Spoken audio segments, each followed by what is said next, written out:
Fox Sports. We are Fox. We are Ohio. Threes were wild for the Indians in Los Angeles last night.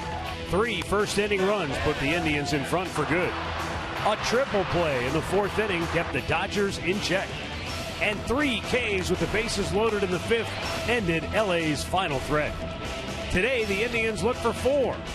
A win would mean a 4-4 split on this West Coast trip. 1, 2, 3, you're out. Indians and Dodgers next.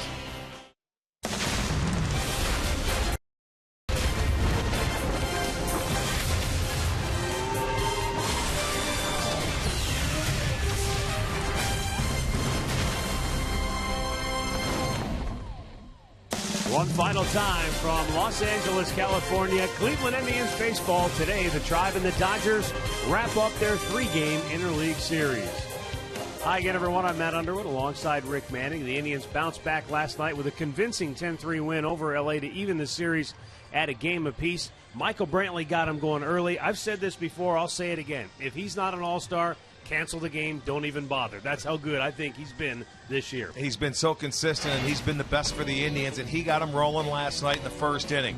And they needed to get a base hit with a runner in scoring position. He doubles home the first run, and it didn't stop after that. They had 7 hits with runners in scoring position. Now go to the defensive side of the ball. He ends up throwing out one of the fastest guys in the league at home plate when he tried to tag up. They end up getting a triple play on this ball. It goes 7-2-4. That doesn't happen too often in baseball. When you look at Brantley's numbers overall, 5th in the league in batting average. He's got 18 go-ahead RBIs, 10 outfield assists, which leads the league. So he has been very, very solid for the Cleveland Indians. He has been the very definition of consistent all season long, and hopefully the Indians can ride him to a win here today and take the series. He'll be in center field this afternoon. We'll have the lineup coming up shortly, but first, when we return, today's pitching matchup. Trevor Bauer is coming home.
McDonald's, I'm loving it.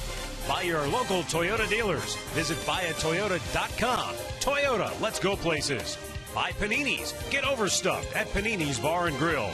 And by Jeep. Visit Jeep.com to learn more.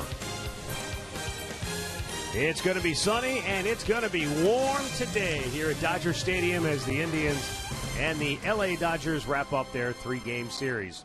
Welcome back. As we take a look at our pitching matchup today, Rick, Trevor Bauer, in his young major league career, has never won a road game. However, he's also never pitched in his home state of California, and in particular Southern California, where he grew up. So maybe he'll feel right at home here today. Well, Trevor Bauer's pitched into the 7th inning his last 3 starts. I think all they have to do is get him a couple of runs early and let him relax. He's pitched well on the road. A lot of times the offense hasn't been there for him. He does have a win against the Dodgers. One time he's faced him, he has beaten at the place where he grew up here in L.A. So Bauer this year, 2-4, a 4.30 ERA. He's matched up against left-hander Ryu, who is 9-4, looking for double digits this year. Yeah, Ryu is off to a tremendous start this year for the Dodgers, looking to become a 10-game winner. We'll have the play-by-play between the Indians and the L.A. Dodgers coming up next as we put the wraps on a long West Coast road trip. Last night, the Indians were all smiles. Runs came aplenty.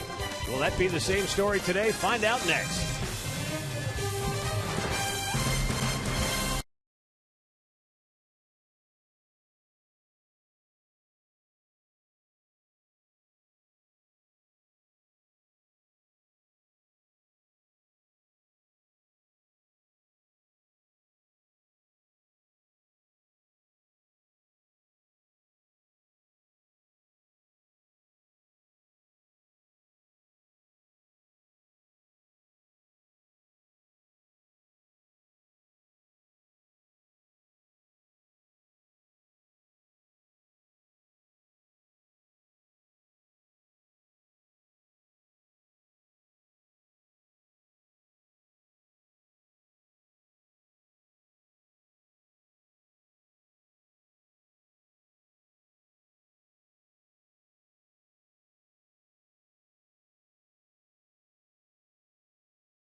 Ball is brought to you by your Northern Ohio Honda dealers, by the Cleveland Clinic.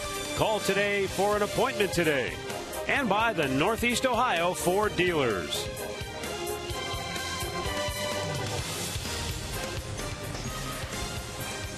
A beautiful afternoon here in Southern California as the Indians and Dodgers wrap up this 3-game series. The rubber match here today as Trevor Bauer goes for the Tribe against Hyun-Jin Ryu. He's on the hill getting loose. The left-hander will face this lineup for the Tribe today. Jason Kipnis in the leadoff spot for the first time in a couple of years. Asdrubal Cabrera batting second, then Michael Brantley hitting third. Carlos Santana, Yan Gomes, and Ryan Rayburn in the middle. Then it's Lonnie Chisenhall, Mike Aviles, and Trevor Bauer batting ninth. GMC starting pitcher of the game, Hyun-Jin Ryu, is trying to get to double digits. He's 9-4 on the year, making his 16th start. First time he has ever faced the Indians. His fastball, changeup, and a slider. Let's check out the defense behind him. It looks like this. Kemp is in left field. Ethier in center. Van Slyke is in right. Rojas at third. Triumphal is at shortstop. Gordon at second. Robinson is at first. Ellis is behind the plate. That is our key at defense.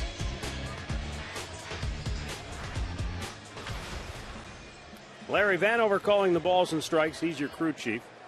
Paul Nart, Angel Hernandez, Adrian Johnson on the bases. We are ready to go here at Dodger Stadium, and Ryu's first pitch is in there for a called strike.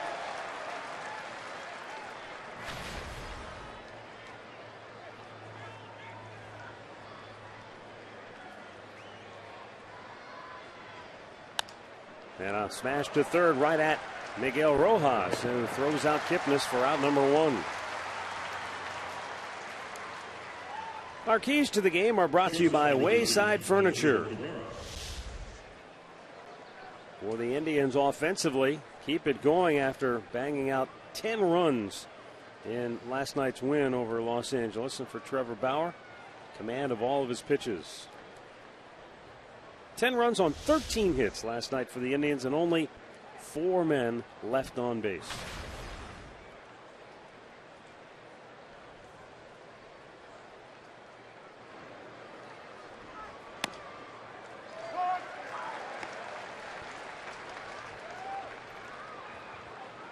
Last year as a rookie, Hyun-Jin Ryu made 30 starts and went 14-8 for Los Angeles. That was the slow breaking ball right there. You can see with Cabrera way out front. Also has a changeup. He's got 2 different types of sliders.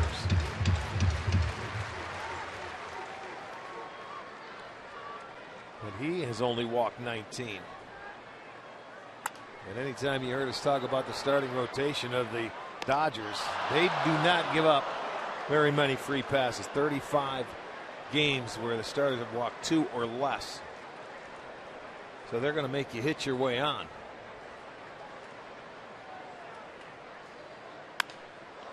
Cabrera drives one to left center field. That's in the gap. That'll go to the wall. And his dribble, Cabrera down in the count. Gets a pitch to handle, and he hammers it to the alley. And the Indians have a runner in scoring position with 1 out here in the first. An 0-2 pitch, a hanging breaking ball. Watch this ball. It stays up there, and Cabrera took advantage of it and drilled it into left center field. Cabrera will get his 20th double on the season, so the Indians will come back in the first and have an opportunity to score. Runner in scoring position, a lot like yesterday. Yeah, exactly. And the same guy is up, Michael Brantley. Got the Indians on the board first in last night's win over Los Angeles. Brantley had 2 hits in the ball game. Takes a look at a ball down low here.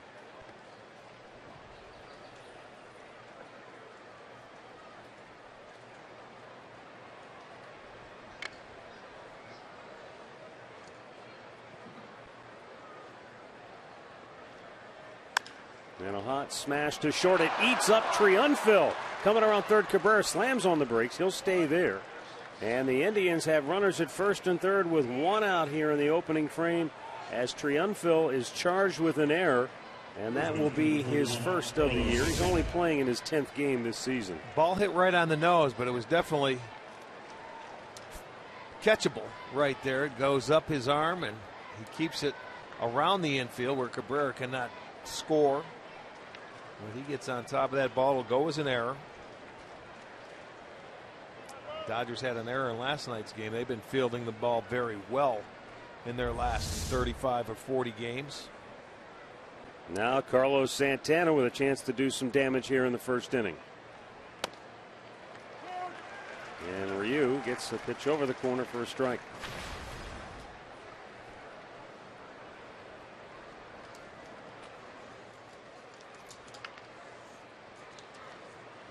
Santana coming off a fantastic month of June. He was able to truly just turn the page on the first 2 months of the season, which were, for him, by his standards, just awful offensively. But he was able to just kind of clear his mind and start over again. And he says this is a new month, and I need to keep working the same way and doing the same things because this team needs my bat in the middle of the lineup. He recognizes it's not so much about him as an individual, but what he means to the team. Fouled right back.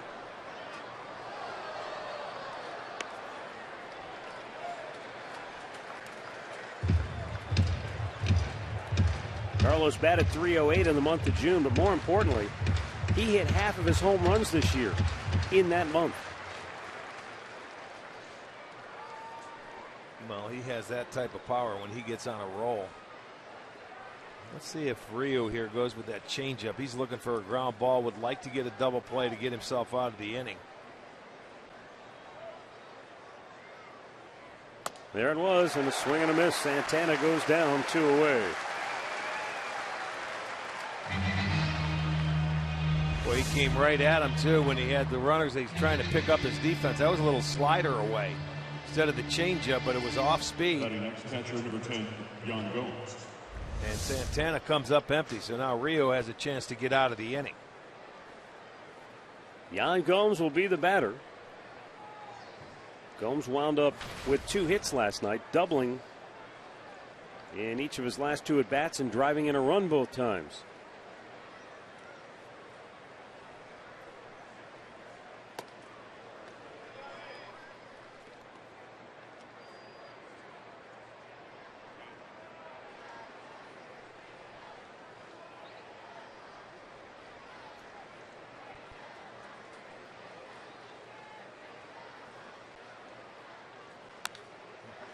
Gomes got a piece of it, a count of 1-1. Game time temperature 80 degrees. But you know, the way this ballpark is situated, the way it sits, and with all the concrete parking lots around it, it's rather humid here today. It feels a lot warmer than just 80. The 1-1. Swing and a miss. Gomes couldn't catch up to that elevated pitch at 91 miles an hour. Now Ryu is 1 strike away from getting out of first inning trouble.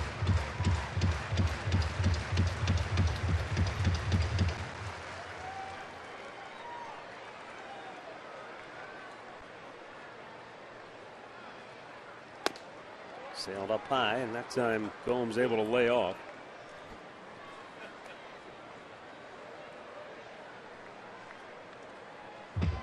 Yan has driven in 7 runs on this West Coast road trip, and that's the most of any Indian.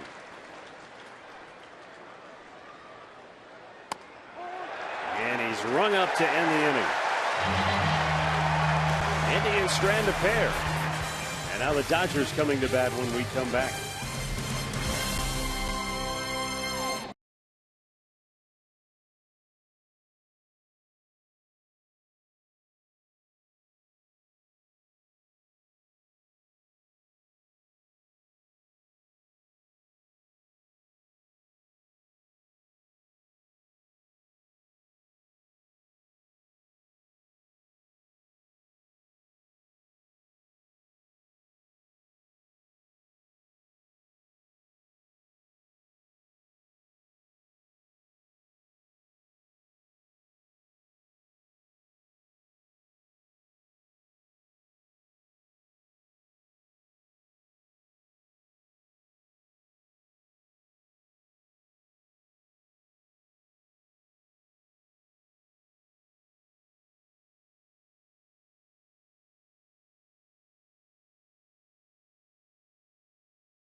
Los Angeles and their manager Don Mattingly. It's brought to you by Toyota. D. Gordon in the leadoff spot. Then it's A.J. Ellis. Andre Ethier batting third. Matt Kemp cleanup. Then it's Clint Robinson followed by Scott Van Slyke. Miguel Rojas, Carlos Triunfel, and Hyun-Jin Ryu. This is quite a different looking lineup than the one we saw in the first 2 games of the series. Boy, is it ever.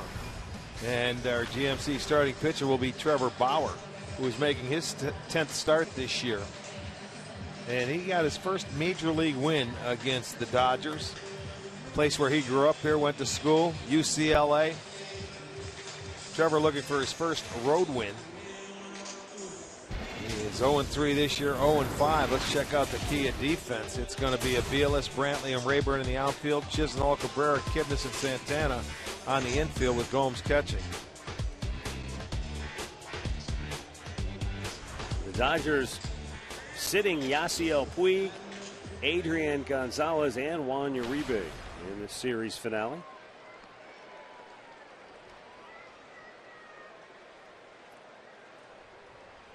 Southern California native Trevor Bauer's first pitch is outside for ball 1. Trevor earned his first major league victory at July 8, 2012 against the Dodgers when he was an Arizona Diamondback.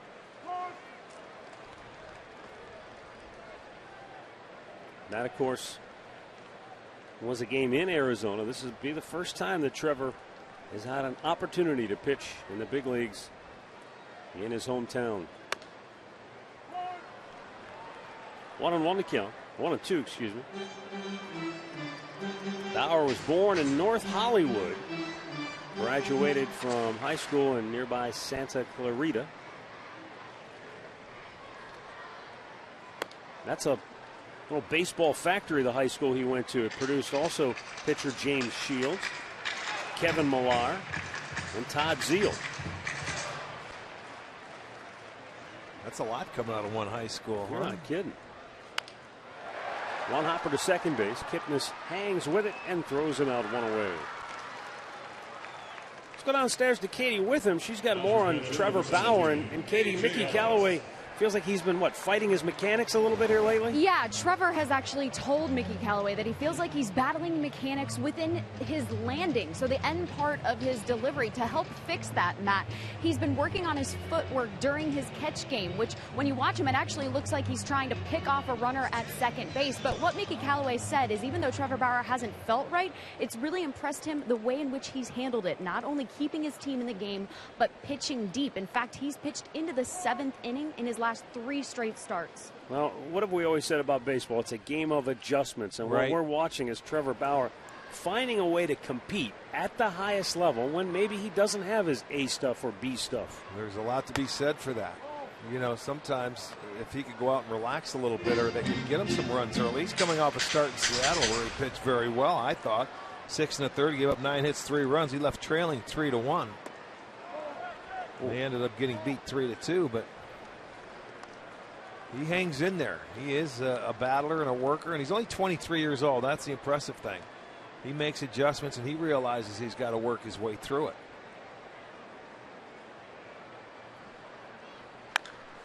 That is hammered deep left field and off the wall. They catch a break. Brantley with a laser throw to second, and Ellis has to hold with a long single. A single that's off the wall in left field, and I said Brantley, but that's Mike Aviles out there today in left field, and he played it just like Brantley's played it all season long. Well, he got a fastball down in the zone. Ellis did it. Boy, it's a good break right here because that's the low part of the fence down there in left field right before the bullpen. It hits about halfway up and ricochets right to Aviles, who gets it in a hurry, and Ellis has to hold for a single. So that's a long single right there. Now, with Michael Bourne getting the day off, Brantley shifts over into center field. So Aviles is in left with Ryan Rayburn over in right field. Bauer delivers, and Andre Ethier takes it up high, ball 1.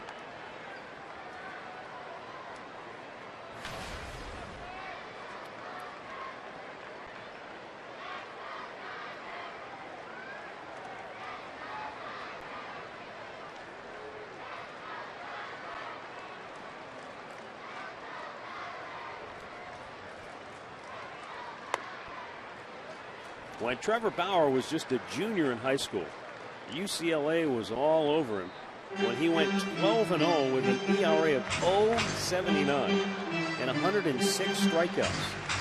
Now, granted, because of the great weather out here, they play a lot more baseball than high schools do back in Ohio, but those are still eye-popping numbers for a high school season. Yeah, they play about, what, 18 games a year back there.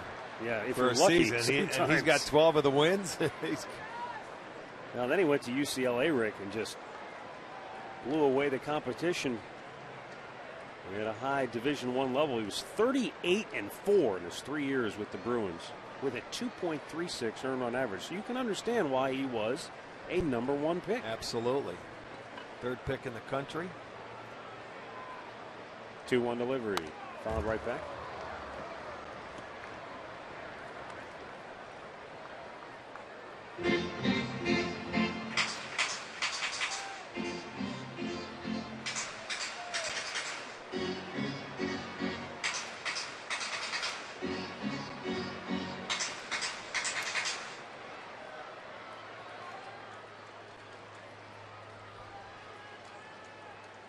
One on, one out here in the first. No score. Andre Ethier with a 2-2 count.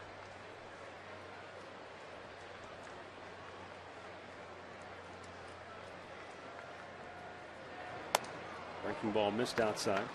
Right now he hasn't been able to throw that curveball for a strike when he has wanted to. When he gets it, he slows it down a little bit. That's a very effective pitch for his left-handers. And he will get a feel for it.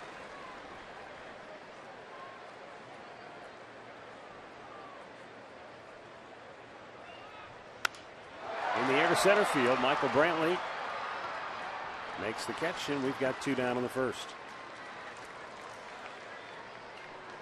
You know, in the history of the Pac-12, only Tim Lincecum has struck out more batters than Trevor Bauer.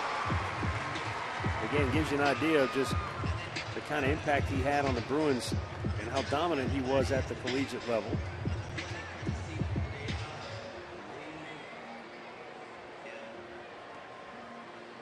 And at 23 years old now, navigating his way through the major leagues. Well, and we spotted, and you could see the difference this year compared to last year when he had his opportunities at the major league level. And we have said for a long time it takes a little while for pitchers to get acclimated to big league baseball. First of all, you got to believe that you belong there. And then after that, you start learning the game, the hitters. Upstairs with it, 2-0. And trusting your stuff. And that's something I think Bauer already does. He believes in his stuff. He has very good stuff. Fastball, curveball, changeup.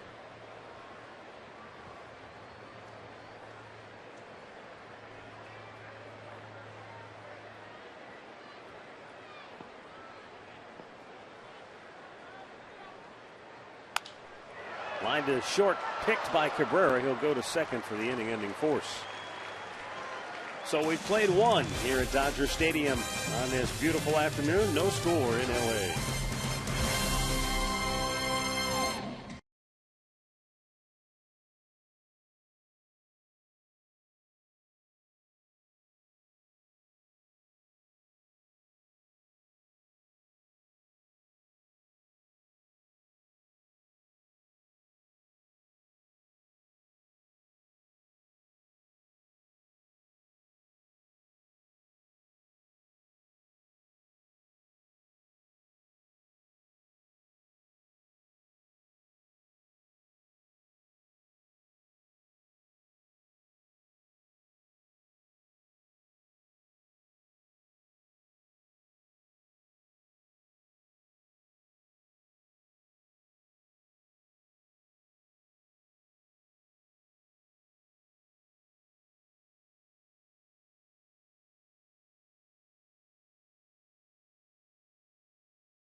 Ryan Rayburn, Lonnie Chisenhall, and Mike Aviles due up for the Indians.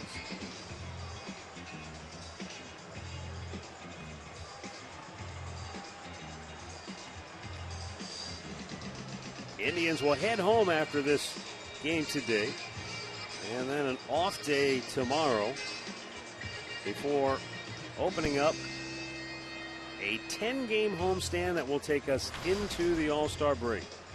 The Royals will be in town over the 4th of July weekend. Then the New York Yankees next Monday through Thursday for a 4-game series. And the White Sox over the next weekend for the final 3 games before the 4-day All-Star break. An extended homestand. Yeah. For once. That's nice. That'll give us literally 2 weeks at home.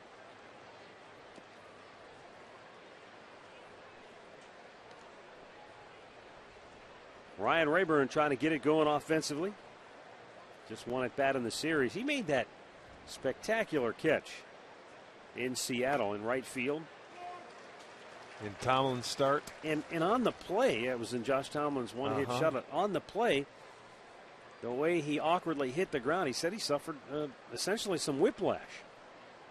So he had a serious headache. And I mean, flat out going, and he was running away from the play, so you can see when his body hit, you can see how he held on to that ball was beyond me. It was a terrific catch.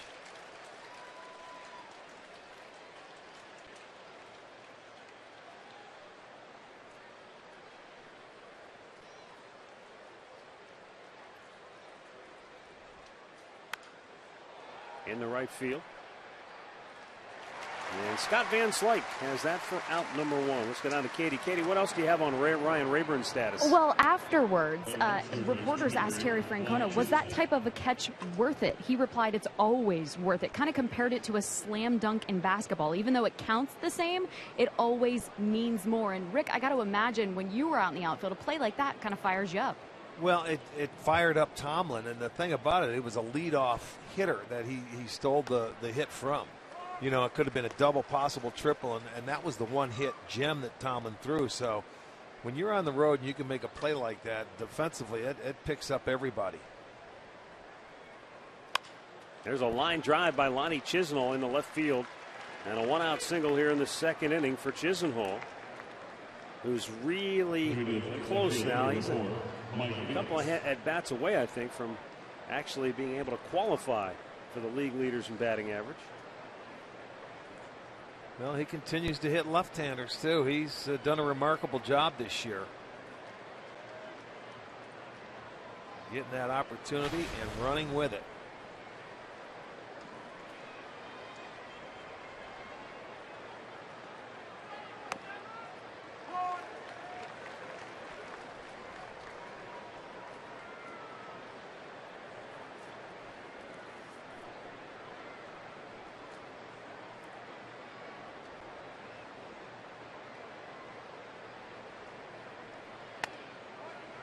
Mike Aviles is taking a strike.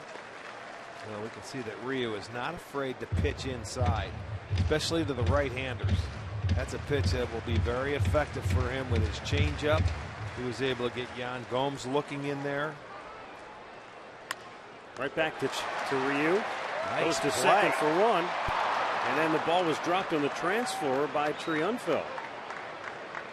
I'll tell you, Ryu made a beautiful play, and he threw it right over the bag where you're supposed to do it as a pitcher. Triunfo just dropped the ball in the transfer. Getting it out. I don't know. I want to watch his footwork around the bag, but it's right there. See, he was a little tardy getting there, and then he dropped the ball.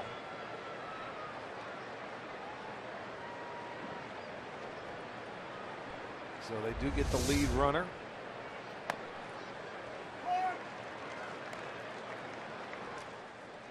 They would have liked to turn that double play because it would have made Trevor Bauer lead off the next inning. But he'll get an opportunity to come to the plate. And let's see how he handles himself in the batter's box.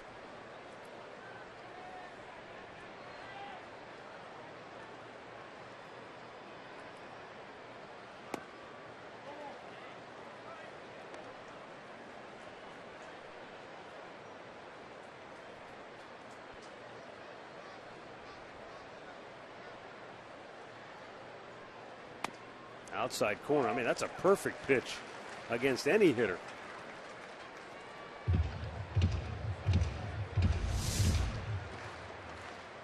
Yeah, you go down there. That's a pretty good living down there. Bauer strikes out, and the inning is over.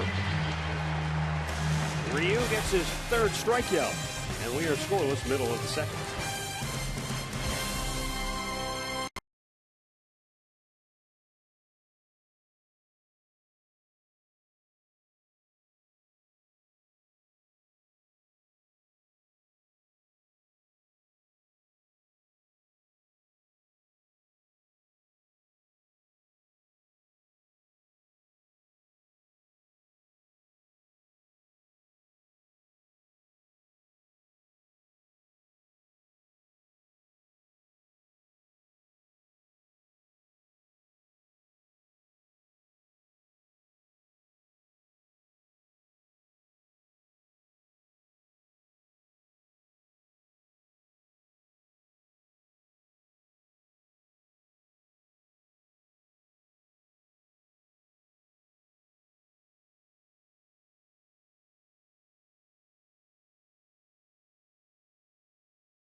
You can tweet your photos to us using the hashtag STOFanPhoto for a chance to have them shown during one of our games. It's all courtesy of AT&T. Clint Robinson, Scott Van Slyke, and Miguel Rojas due for the Dodgers here in inning number 2. Robinson drove in the only run of the game in the series opener. It was a pinch hit, 2-out RBI single that played at Andre Ethier and gave Los Angeles a 1-0 win over the Indians. And it was his first major league hit. Yeah, Kluber had a nice job. He had a chance to get out of that inning with the leadoff triple. Had him down 0 in the count 0-2. He battled his way back in, and it was a big hit. And what a way to get your first major league hit, having a game-winning RBI.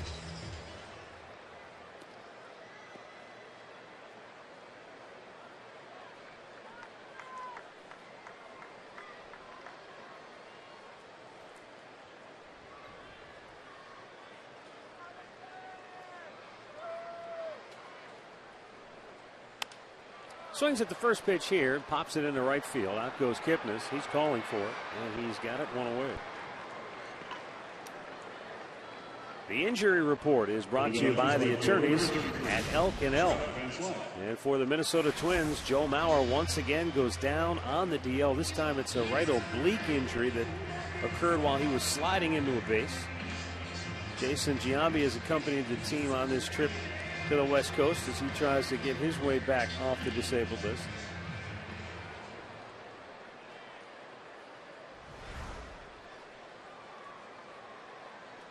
I know when the Indians were just recently in Arizona, Nigel Morgan was in Arizona, though not at Chase Field. He was in Goodyear, continuing his rehab.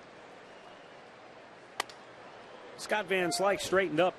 He won't want to stay there too long. It's at about 112 degrees there now.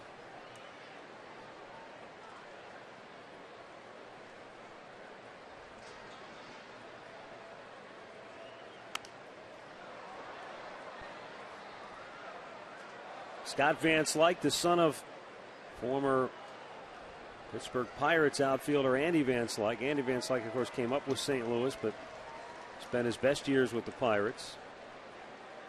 Scott Van Slyke was scouted and signed by former Indians outfielder Mitch Webster. Takes one to know one, right? Oh, yeah. Although with Van Slyke, when you're scouting, you look at the bloodlines, and that leads you down a pretty good path to begin with. You would think so. He gets the bulk of his playing time here against left-handed pitching. But getting the start today. Popped him up here. Brantley cruising into the gap. He'll make the catch, 2 down. Well, time is running out now to vote for your 2014 MLB All-Stars. You can help send your favorite Indian like Michael Brantley to the All-Star game by voting up to 35 times at Indians.com. You can vote exclusively at Indians.com or on your mobile phone. Voting will end tomorrow night, minute before midnight. So get your votes in. Let's see if we can get Michael Brantley to the All-Star game.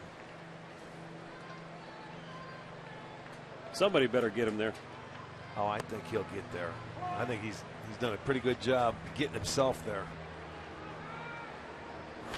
Miguel Rojas 0 for 3 thus far in the series. And another pop-up. Nice, this one on the inning. infield. Cabrera. 1, 2, 3 go the Dodgers. Bauer cruises through the second. No score after 2.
Los Angeles.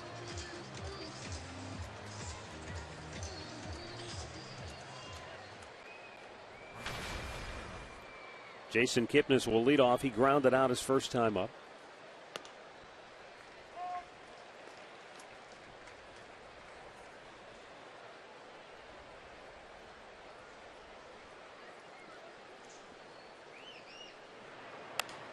Lines this one on one hop to short. Trienfil throws him out.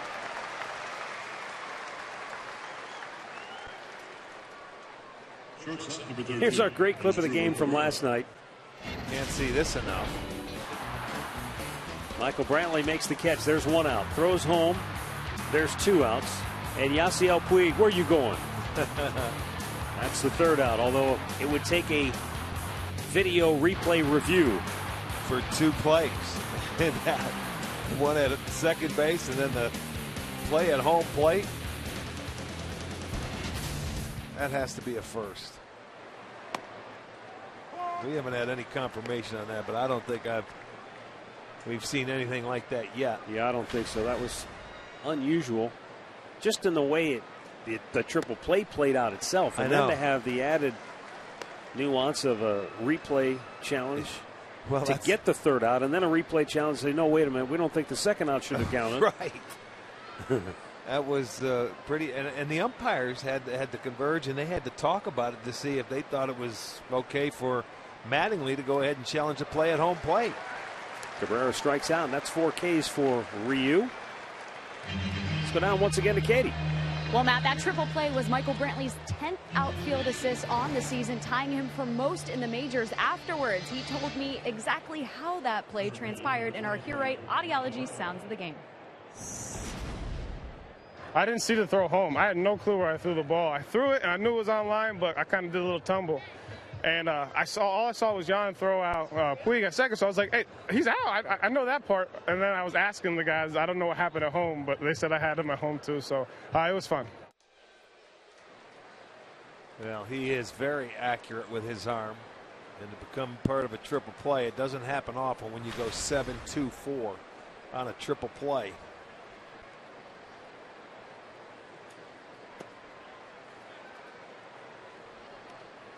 I mean, it was priceless. Look at, we got him at home too.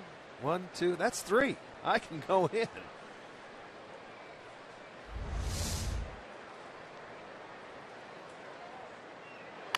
Brantley grounds this one foul, first base side.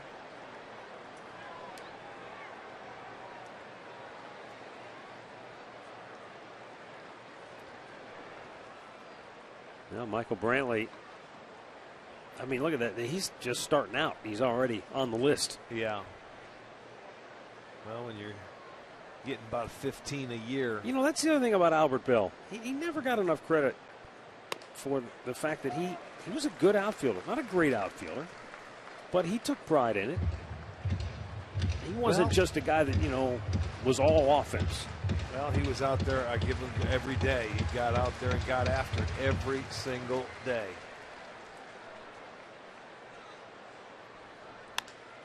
Brantley throws to short, and Triunfel throws him out. So the Indians go 1-2-3, and we'll go to the last half of the third. No score.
Dodger Stadium. Just a reminder as you enjoy a cold one to stay tuned later in the game for Miller Time, brought to you by Miller Lite.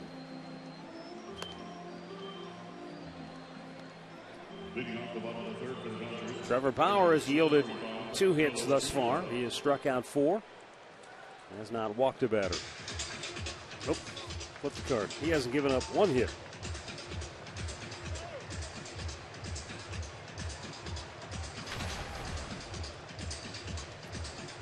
Carlos Trienfeld will lead off.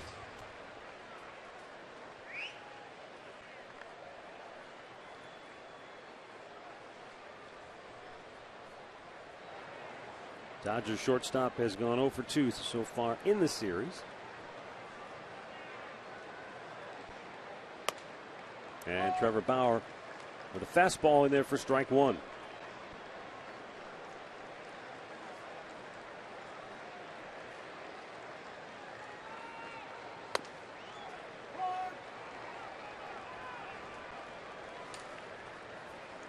Trienfeld came to the Dodgers at the tail end of spring training when he was cut loose by the Seattle Mariners.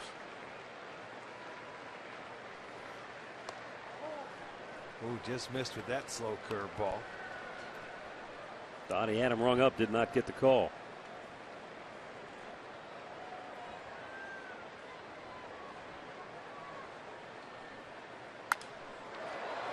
There's a line shot to right field, but there to make the catch is Ryan Rayburn. Well, a lot of fly ball outs for Trevor Bauer here early in the ball game. In fact, that's 4 in a row. That'll be another Sugardale Dollar Dog Night when we return home on Friday, as the Kansas City Royals will be in for the weekend. There'll be Dollar Dogs all game long, a nice fireworks show after the ball game. Can you believe July 4th already? It's hard to believe that we're going home and it's 4th of July weekend. I know. Well, we were on the road for most of the month of June. Hyun-Jin Ryu. And a swing and a miss. Ryu has 4 hits in 29 at-bats on the year.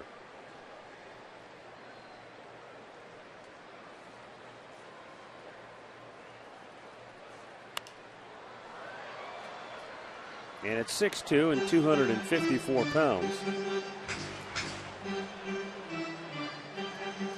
He looks like he could get into one. He does have a double this year. 254. Why not just round it off and say 255? Look at that. Drops for a hit. Breaking ball. Well, Beckham, we had 2 doubles last night that were over the head of the outfielders. Now Rio gets a breaking ball. He made a mistake and helped him out there, slowed it down for him, and left the breaking ball upstairs, and he lines it into center field. Well, 1 on, 1 out, top of the order now. Here comes D. Gordon.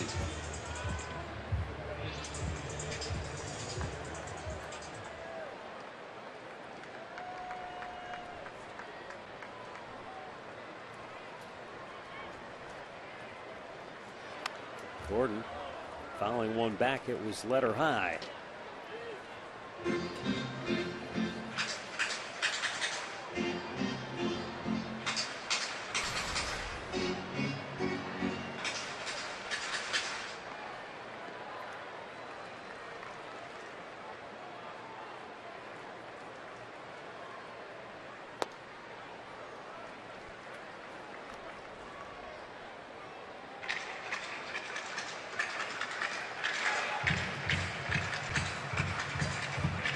D. Gordon, a Florida product, was a 4th round pick back in 08 by the Dodgers.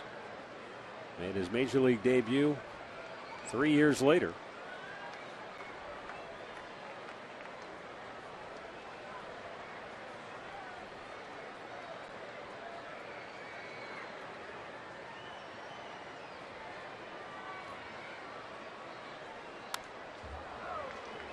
One ball and 2 strikes.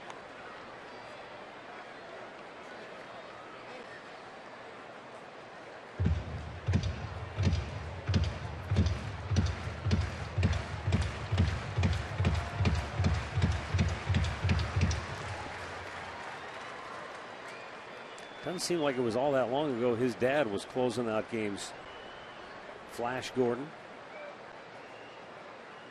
Not a big guy. What a curveball he had, huh?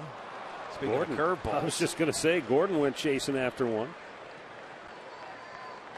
And that is the second out of the inning. And just the first strikeout now today for Trevor Bauer. Well, you see, that was a great location for his curveball. He's been leaving his curveball up. He left it up to Ryu, who got the base hit. Now he made it a point to get it down. And when he puts it there and you get ahead of the left-handed hitters, he will start getting his strikeouts. Good pitch there. A.J. Ellis will bat now. Ellis with a base hit. His first time up, nearly hit a home run. He hit a line shot to deep left field that hit off the fence. And it was played so well on the ricochet by Mike Aviles that Ellis had to hold with just a single.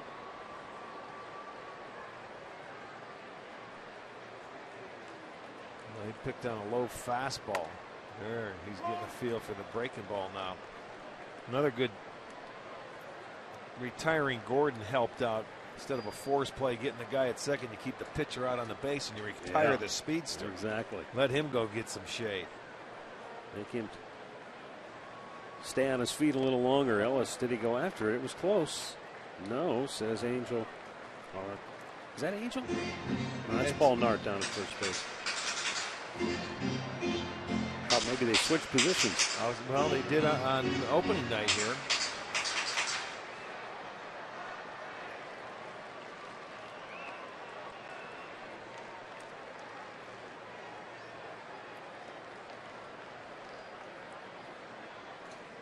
Breaking ball in there for a strike. That'll even the count up at 2-2.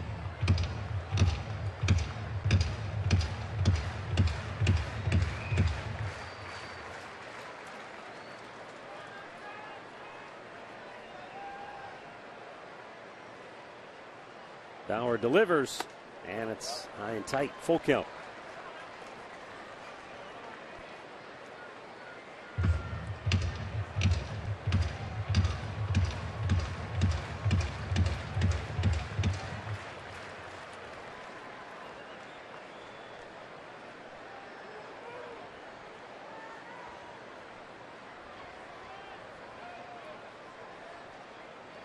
Ryu starts off at first base with the slowest break you've ever seen. The inning is over as Ellis flies to right. And we've played 3 innings in Los Angeles with no score.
Carlos Santana going to lead off for Cleveland. Let's take a look at our stat of the game brought to you by Buick.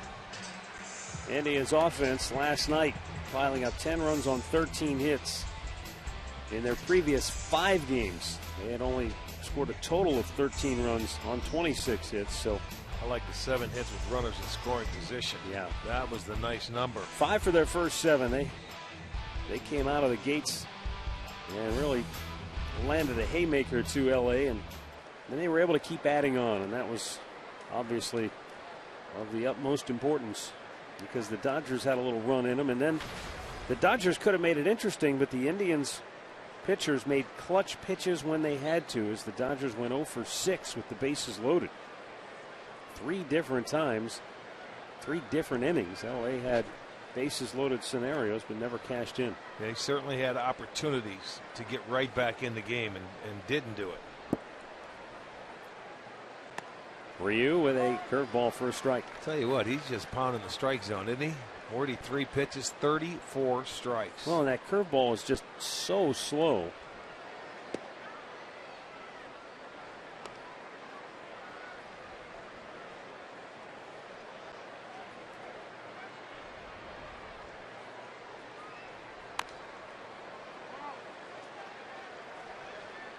One ball, 2 strikes.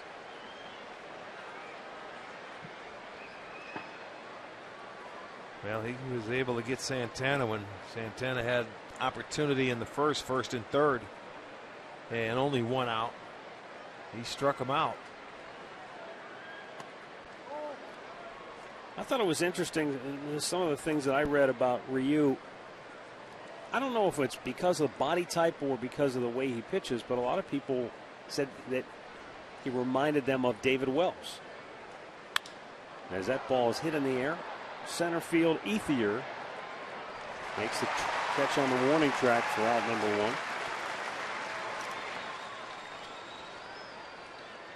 1. Time now for a Mazda game break. Let's go back to the studios. Here's Al Pawlowski.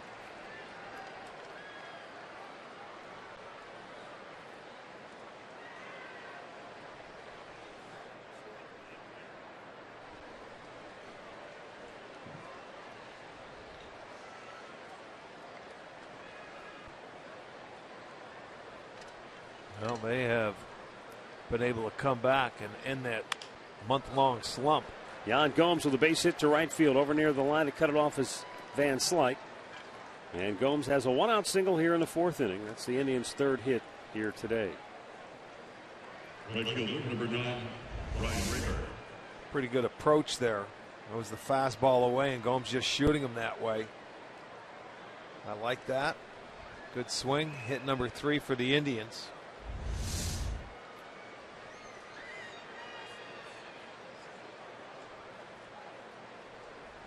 Ryan Rayburn flied to right his first time up. Having watched him now here in person, I can see some of the comparisons to Wells, you know, with the big slow curve. Wells threw harder than what Ryu does right here. But this guy, and that's what David Wells had, great control. David Wells would pitch inside. Yes, he would, and this guy does too. So there are some similarities.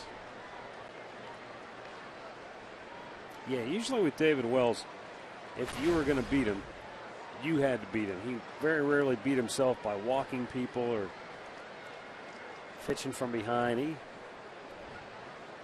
There's a long fly ball off the bat of Ryan Rayburn. Back is Kemp on the track looking up. It is gone to Souvenir City. Ryan Rayburn with just his 2nd home run of the year, but it was a no-doubter to the bleachers in left field, and it gives the Indians a 2-0 lead. Boy, that's a welcome sight right there for Ryan Rayburn. He knew he got it as soon as it left the bat.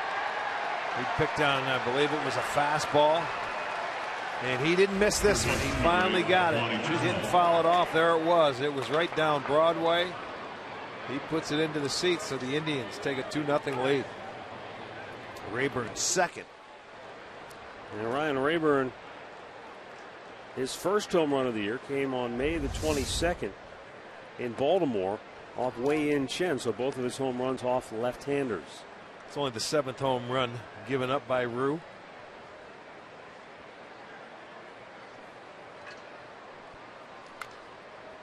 Lonnie Chisenhall with a base hit his first time up, fouling it back.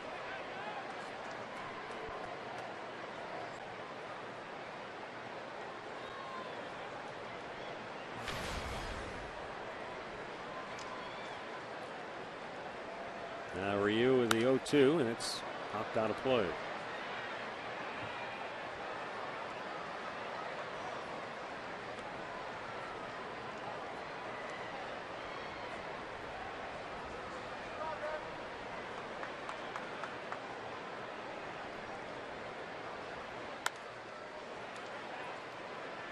You know, I saw where Terry Francona said the other day, someone asked him about playing here at Dodger Stadium. He said, you know, it's not Fenway Park and it's not Wrigley Field, but it certainly has its own charm and its own mystique, and it's been around a long time. I mean, this is kind of like ground zero for West Coast baseball in a lot of ways. Yeah. Yes, it is. It's got its own charm. Well, we never get the opportunity to come here. You know, this is only the second time. So, I mean, anytime we're going to see it, you'll see it on television, being in a National League team. I mean, the Giants' first park out here, Candlestick, is on its way out. It's last year. It's going to be torn down soon. But Dodger Stadium has remained. The 2-2. Even Angels Stadium, that ballpark, yeah, sure, the foundation is still there, but it looks completely different from when it was the Big A. Right. Because redone. It's been renovated they so many enclosed times. it one time to make it a football stadium for a while, too. So it is a little different, no doubt. Chisenhall strikes out, and there are 2 down here in the 4th, and here's Terry Francona on Dodger Stadium. I think it's more maybe the tradition, the players that have played here.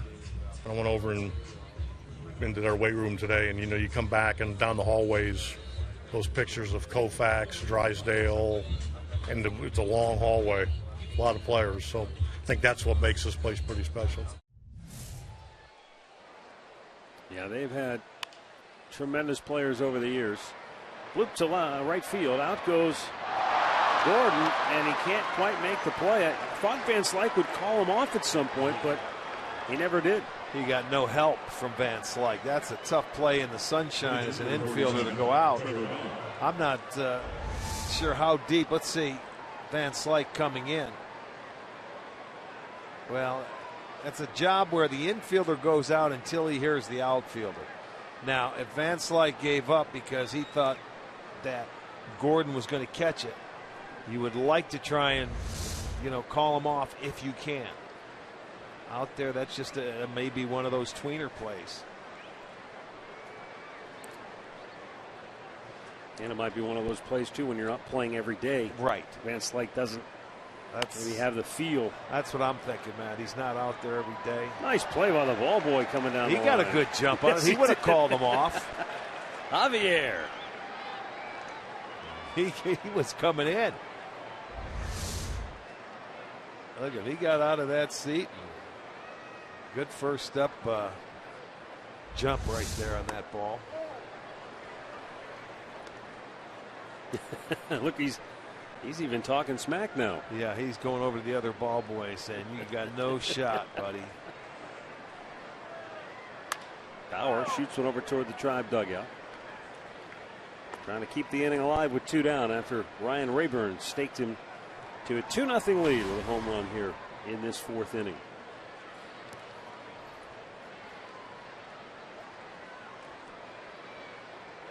And the 1-2. A little bit outside. Bauer's thinking to himself, all right, Ryu got me. I have to get one off him now. Well, you would like to, yeah. He struck him out the first time, so Rio's not going to hang him a breaking ball low. Just outside with a fastball and a full count.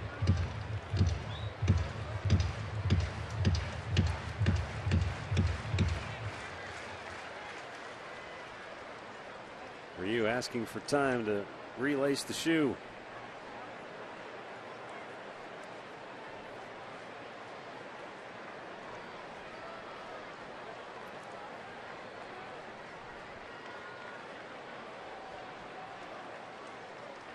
Runner goes, payoff pitch, strike 3 called, inning over. Ryan Rayburn with his 2nd home run of the year. A long blast to the bleachers and left as the Indians in front 2-0.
Beginning with the Diamondbacks beating the Atlanta Braves on Fox Sports 1. Then it's baseball night in America as the Orioles take on the defending world champs in Boston.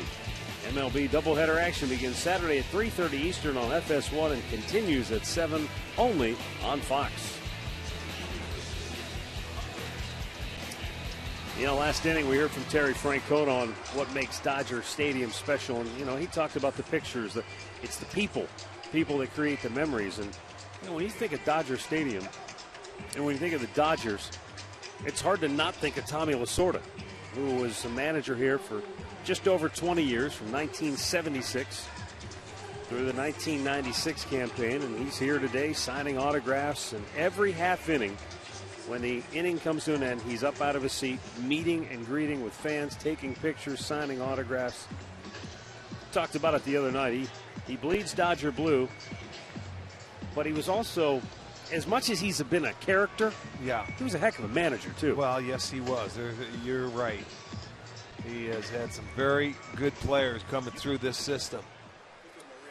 One of the classic moments in baseball was when Paul Olden asked him what he thought of Dave Kingman's performance after Kingman had hit, three or four home runs against him. Oh, needless to say, Tommy was not in the mood to praise Dave Kingman's performance after he clobbered him. Oh, my. Andre Ethier flied to center, his only time up in the first.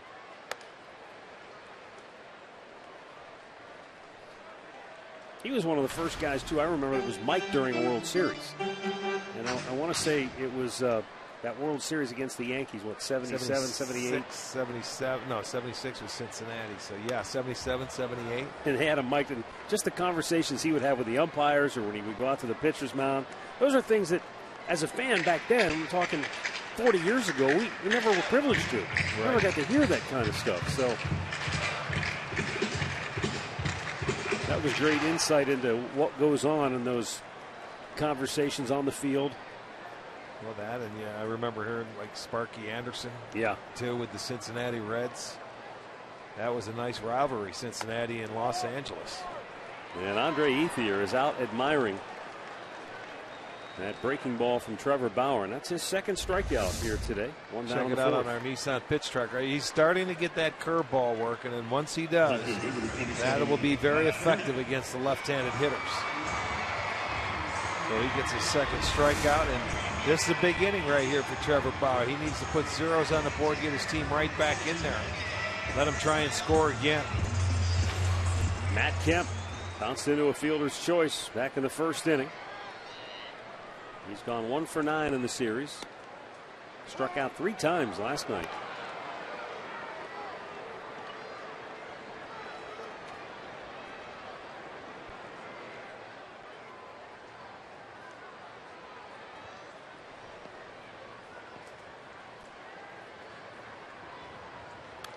Fouled right back.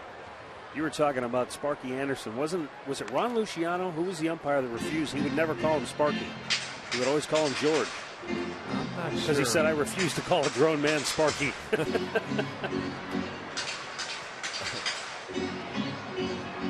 Never watched Summer Vacation.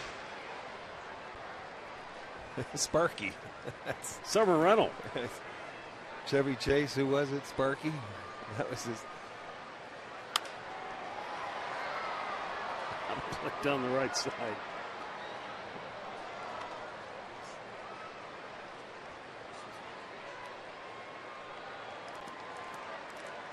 Oh, now I know what you're talking about. Yeah, was that Christmas Vacation? It was just called Vacation, where they tied the dog to the bumper and took off. That was Sparky. Lindsey Buckingham, Holiday Road. John Q. Reynolds, huh? There's a fly ball right in Rayburn's under it. And we've got 2 down. First baseman, number 41, Clint Robinson. That'll bring up Clint Robinson, who popped up on the infield his first time to the plate.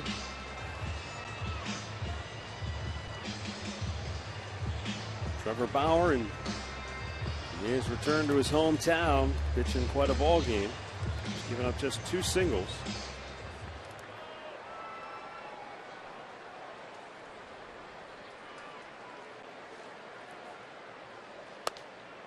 And a first pitch strike to Robinson. He's doing exactly what you have to do. Come right out here and get after it in a hurry.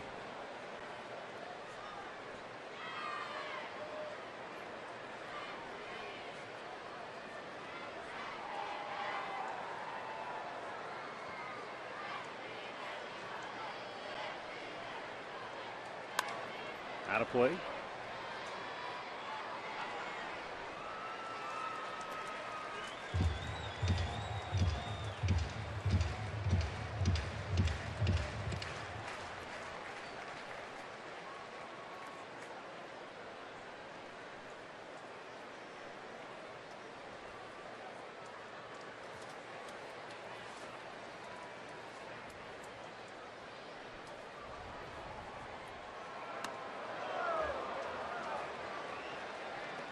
That one got away, and the count is 1-2.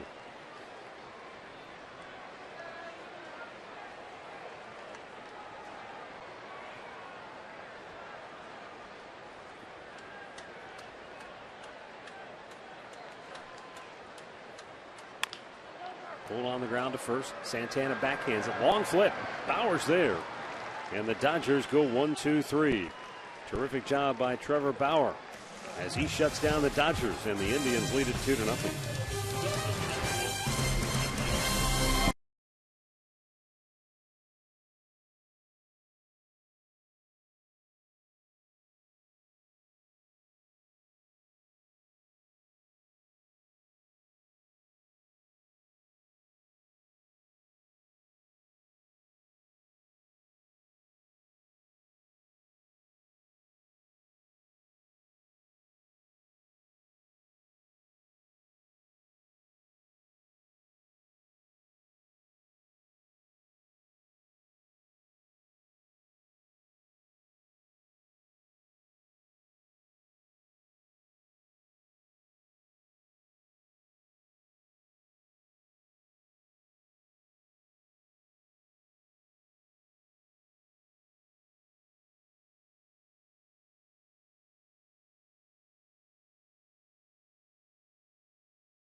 One in Pearl Road in Middleburg Heights. By Levin Furniture. For the best deals on furniture and mattresses, shop Levin's.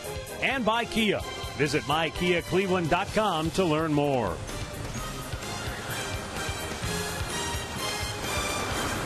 Fifth inning here in Los Angeles. How far are we from the Pacific Ocean here? About 21 and a half miles, give or take.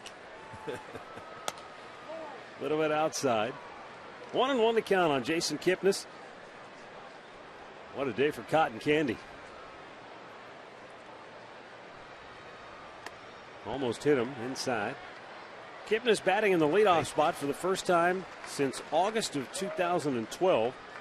That ball catch the bat? Well, they're saying he went swung. around. Yeah. Adrian Johnson down at third called it. Oh, yeah, I guess he did.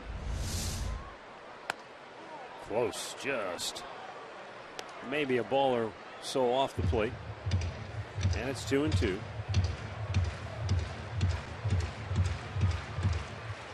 Michael Bourne just getting a day off. Kipnis goes down swinging. Seventh strikeout for Ryu. One down here in the fifth. I will say that I've enjoyed my time here at Dodger Stadium, visiting a ballpark we don't get an opportunity to come to very often. I will have to say, though, I was a little perplexed before the game today. We went into the lunchroom. Okay. And I know that as members of the media, we're not exactly. They don't exactly put a lot of thought necessarily into the media meal. Boy, Cabrera drives one to deep right. It's over the head of Van Slyke and off the wall. And he's going to roll into second base with a one-out double. Man, he clobbered that ball. Had good carry to it, didn't it? Had a chance to get out of here, but about halfway up the wall, just beyond the reach of Scott Van Slyke. Cabrera gets his second double, and it's another hanging breaking ball. He left him up in his first at bat. He left a breaking ball up 0-2. This time Cabrera stayed on it and went to right field with it. And then that didn't miss by much, man. Hit right at that C and security and comes back. So a one-out double for Cabrera. He has 21 on the year. And up comes Michael Brantley, 0 for 2. But getting back to the breakfast scene. Yeah, who's in charge of putting together the meal when you serve tacos and quiche? I think Q was in charge of it for the weekend or for this week. It's an odd combination. It's a tacos and, I don't know, beans and rice. Oh, what a catch at third! Miguel Rojas just stole a hit and an RBI away from Michael Brantley. That was a sensational diving stop. He made a play the other night at shortstop that saved the Dodgers a run. And I mean, that ball was by him. And at third base, he takes one step. It's a reactionary position, and he got a quick jump on the baseball. What a great play. It saved the Dodgers a run and took a hit away from Michael Brantley, who has had about 4 hits on this trip taken away. Man.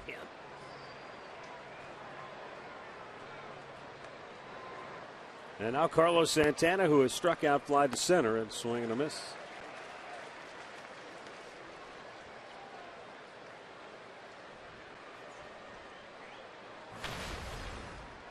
So needless to say, we passed on the tacos and the quiche. And the quiche today. They could have just made taco quiche. But I'll tell you what, John was in there eating. He and Redbird had it. Yeah. And loved it.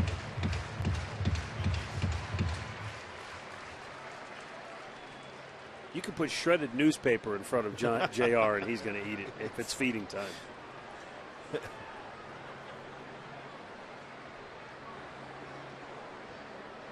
Two-strike pitch. Santana takes a little bit high.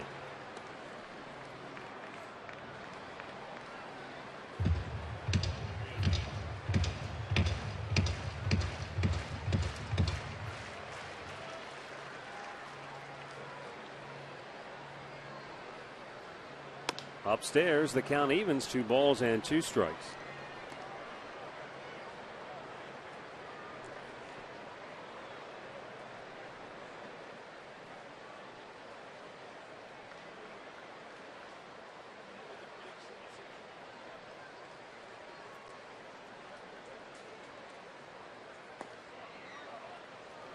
And Santana showing that good eye that he's had all season long. Works the count to 3-2. Santana began the day 1 walk behind Jose Bautista for the league lead.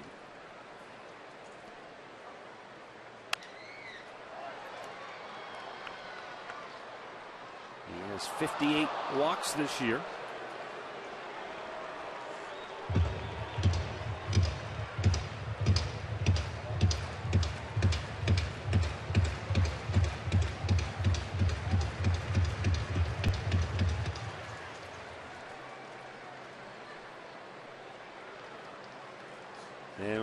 Payoff pitch, line to right field, a base hit coming around third.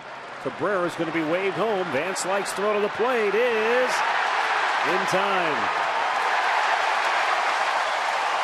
So Van Slyke makes up for his inability to catch the ball hit by Cabrera by throwing him out at home plate to end the 5th. Terry Francona is considering a challenge. He's looking back to the dugout right now. Will he come out and ask them to take another look? No, it appears that the video replay suggests Cabrera was out at home, and the inning comes to a close. Cleveland 2, Los Angeles nothing.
To the bottom of the fifth.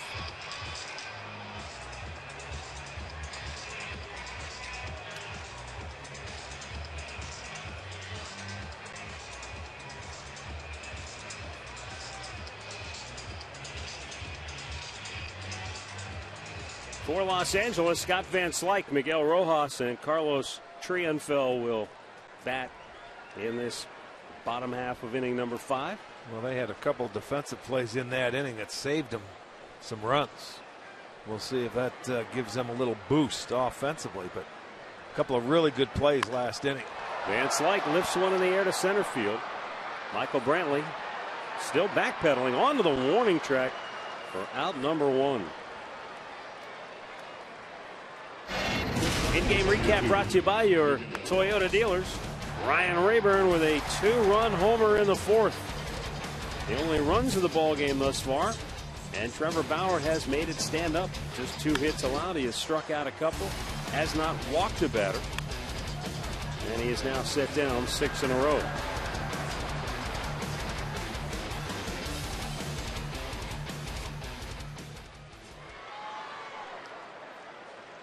Miguel Rojas, he made that sensational diving catch on the line drive hit by Brantley.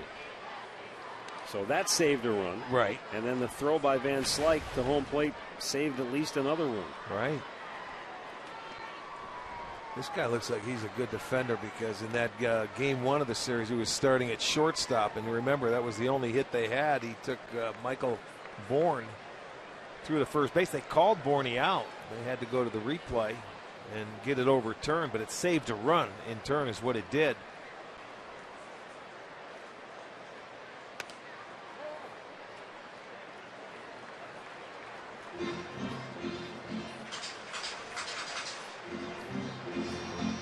Told you, Trevor Bauer, his first major league win came against the Dodgers here in July of 2012. He gave up just 2 hits across 6 innings. In Arizona, yeah. In Arizona. So he's only given up the 2 hits here. He is into the bottom half of the 5th inning.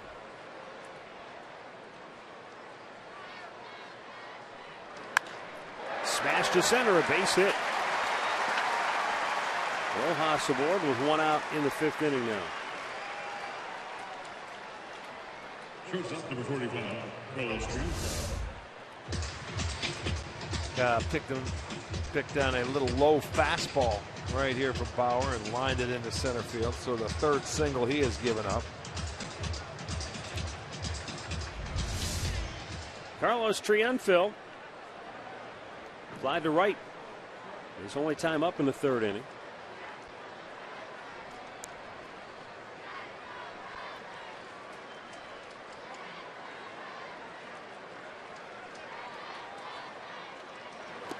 Swing and a miss, and the bat goes flying over the head of Lonnie Chisenhall at third base. Well, he had a good read on it. He put the glove up, and that bat goes whistling by at third. He saw it all the way.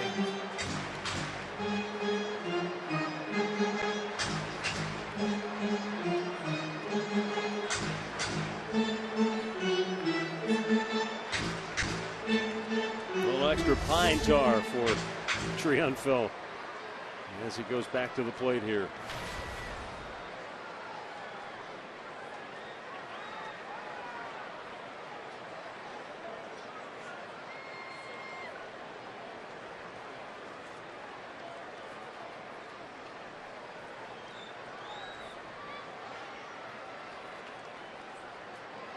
Breaking ball in for a strike in the count. 0-2. As the game has gone along, Bauer has gotten a better feel for that curveball, and it's been a difference maker for him. Yes, it has.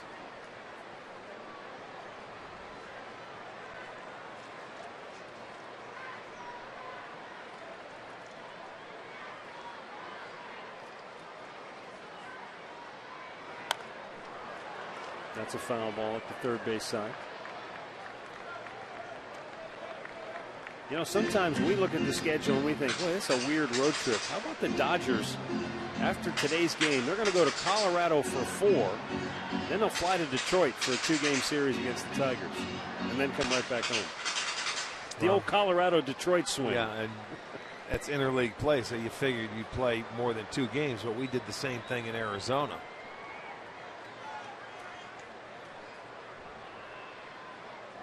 The 0-2. Off the end of the bat, right field. Rayburn coming in a few steps to grab it. 2 down.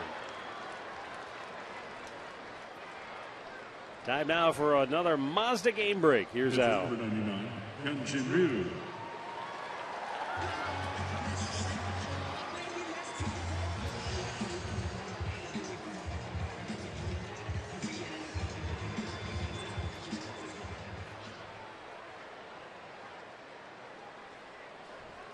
Thanks, Al. Hyun-Jin Ryu had a base hit his first time up in the third inning. Bauer brushes him back with a fastball.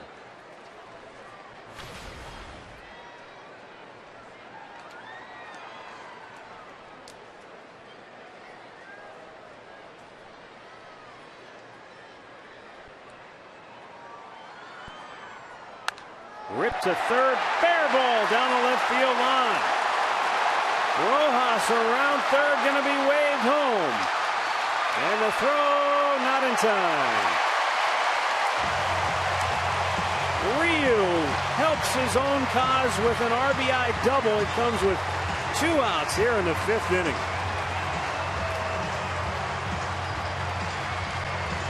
Boy, their pitchers have done a number in this series. He has 2 hits now. They only have 4, and he went with the fastball. You see him cheating on it a little bit. Opened up the hips, and he ends up lining it down into the corner with 2 outs. Rojas able to score from first base. That ball just deadens off the wall, and here he comes around third. He scores easily, so it's a 2-1 game.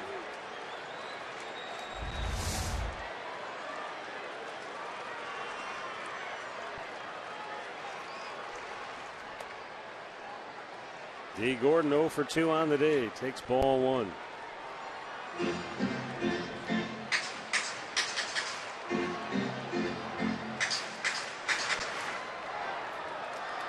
That's the 3rd double by Dodgers pitchers in this series.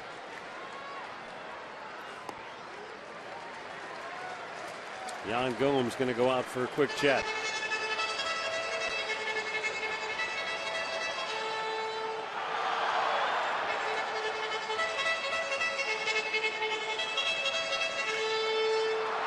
Last night, Beckett off of Masterson got a couple of doubles. Drove 1 to right field, his first one on a fastball up over the head of Murphy. And then his second one, he goes to center field over the head of Bourne. Ground rule double. So that's their 3rd double by the pitching staff of the Dodgers. Certainly wouldn't have, think that.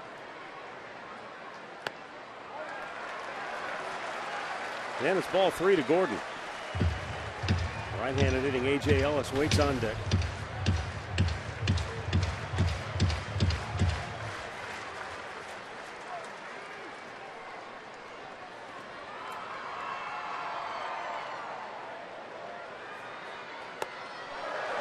Ball 4.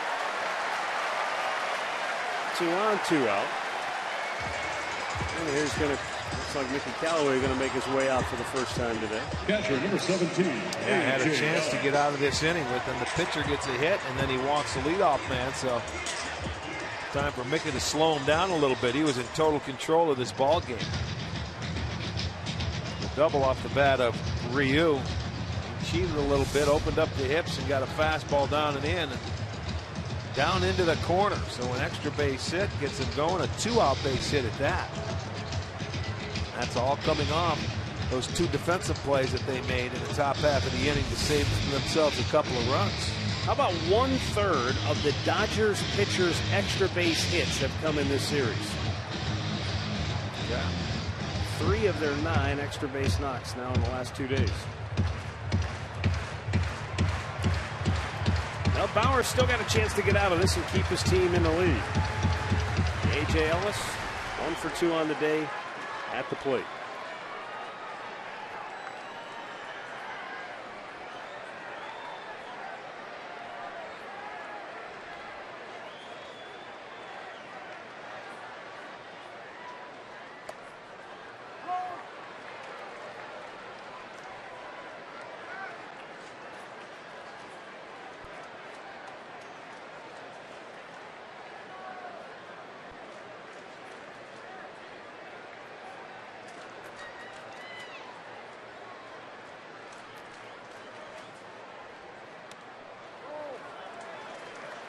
One ball, 1 strike.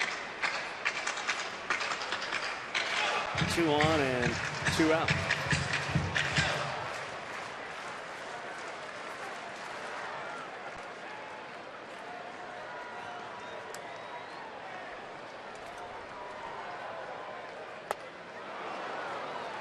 Throw it by him. And a count of ball and 2 strikes. Ellis hit the fastball in his first at bat. Trevor Bauer starting him off with the breaking ball, but got a fastball by him there.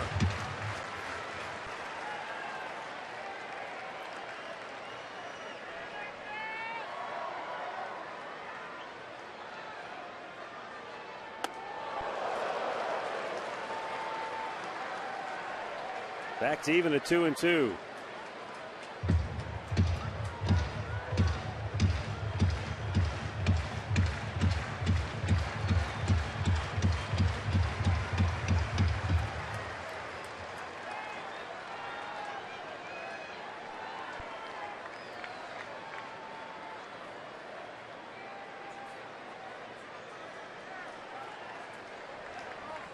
Ellis steps away.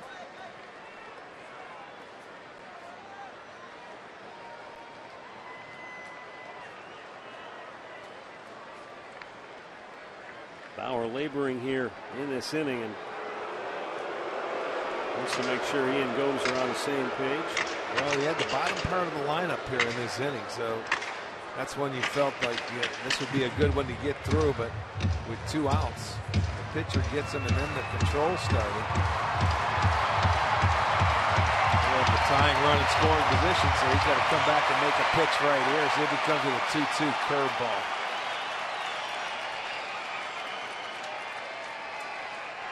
Breaking ball down low. Ellis lays off. Just wasn't able to throw it for a strike. So, well, we did see Ryu earlier in the game on a 3-2 pitch. He got a really bad jump, even though he is running, but he'll get another head start, you think, in this situation here. The runners are off, and the payout pitch is fouled out of play.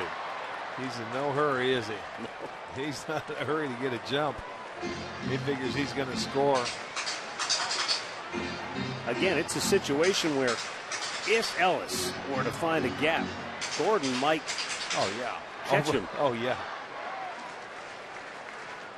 That is true. opportunity was there last night with Beckett on in front of Gordon. 3-2 pitch. Ball 4. Back-to-back walks. And now the bases are loaded. And Andre Ethier, a left-handed hitter, is coming up. And didn't have a walk in the ball game until the last 2 hitters. So I don't know if that double shook him up. That Ryu hit down the line, but right now he just maybe looks like he's starting to overthrow, and that's got Mickey Callaway a little. He's wrestling in the dugout, calling down to get that bullpen going. Ethier today 0 for 2. He is flied out, and he was called out on strikes his last time up. He has good opposite field power.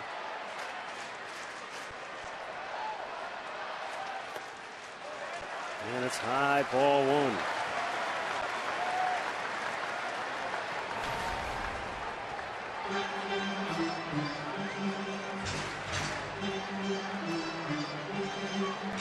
Vinny Pistano is getting loose.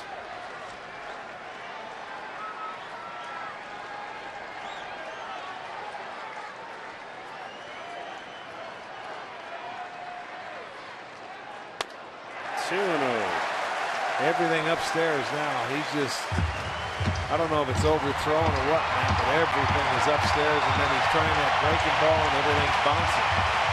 So mechanically, he's having his issues in this inning. Crowd getting into it now.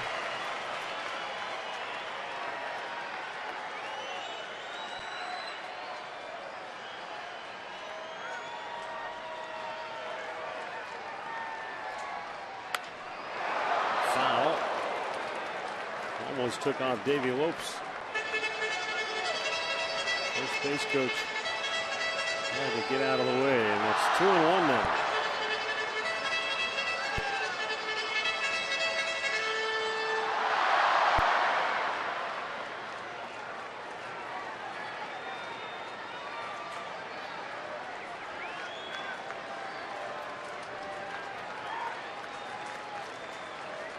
Ryu, the pitcher, at third. Gordon, tremendous speed at second, and Ellis, the catcher, down at first. Popped up foul, and that's out of play. But Bauer works his way back to even the count at 2-2. A 2-0 fastball. He really turned on it and pulled it, and then went with a changeup. They're the Dodgers, worst in the majors in bases loaded situations, and that's a good sign. But Bauer trying to get one more strike, one more out, and keep the Indians in front 2-1.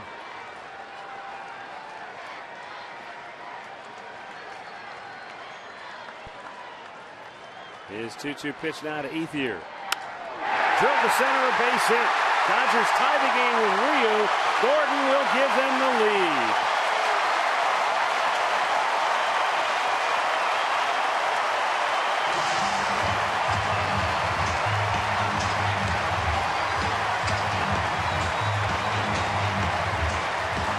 Taking place with 2 outs. And Bauer can't stop the bleeding. Comes back. There's a high fastball out over the plate. Ethier didn't try to pull it. He stayed on it. Slaps it into center field with the good speed of Gordon. No question he's going to score. So the Dodgers with a 3 spot here in the bottom of the 5th with 2 out. Still with a chance to add to it. Matt Kemp is the batter. He's 0 for 2. Just 1 for 10 in the series. But he's got a wobbly Trevor Bauer on the mound now. Bauer about to make his 85th pitch of the day.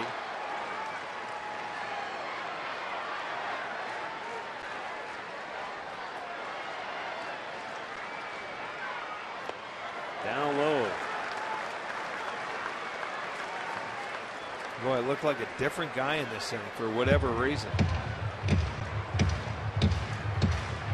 Now this will be the 30th pitch of the inning.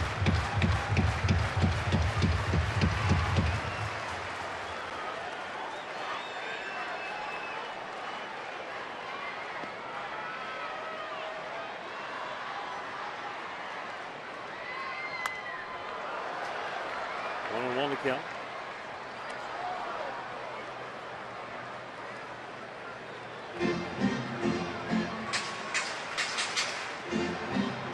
That kept the 8th Dodger to bat here in the 5th. They played at 3. They have 2 out there on the bases.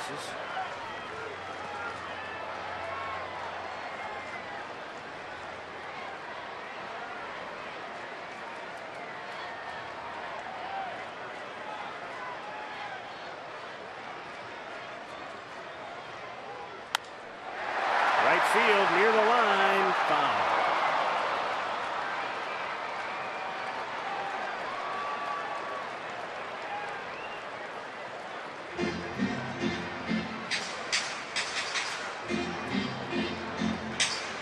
Been a very long inning now for Bauer, as LA has come from 2 down to take the lead. They had 2 hits in the first 4 innings. They have 3 now here in the 5th, in addition to the 2 walks. 4 straight have reached after there were 2 outs.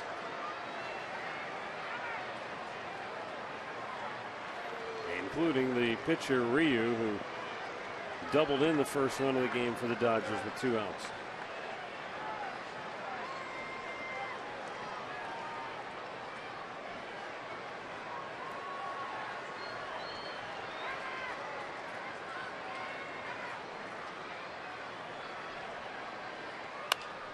Breaking ball hit to third. Chisenhall will go the long way to first, and the inning is over.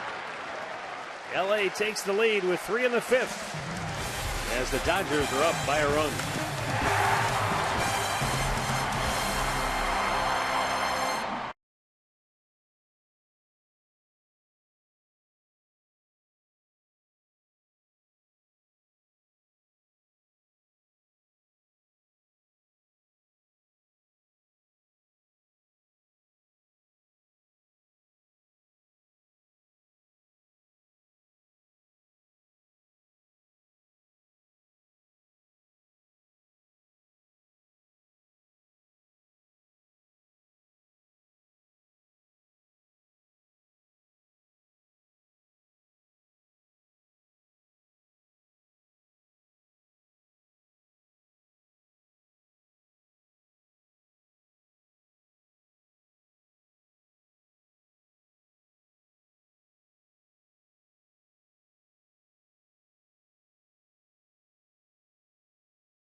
$7:05 against the Royals. You can enjoy Sugardale Dollar Dog Night, extended post-game fireworks presented by Wayside Furniture, and a special tribute to the Armed Forces.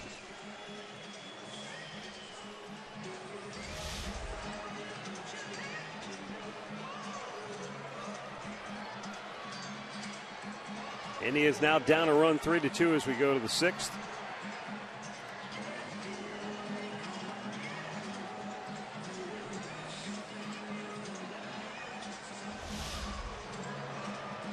It will be on Gomes, Ryan Rayburn, and Lonnie Chisenhall. Right there, a key inning, that 5th inning. The Indians had a chance to score and add on to their lead.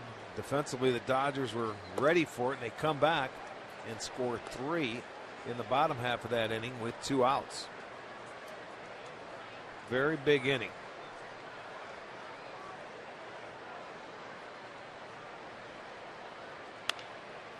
Smashed to third. Booted by Rojas. And Gomes is going to be aboard on the air. So the Indians get their leadoff man aboard here in the 6th as they try to answer back now. Well, certainly an opportunity. Get the leadoff man aboard. This guy's been stellar defensively in the series, but makes a little mistake there. So the Indians catch a break. They will get an extra out in this inning. See if they can take advantage of it.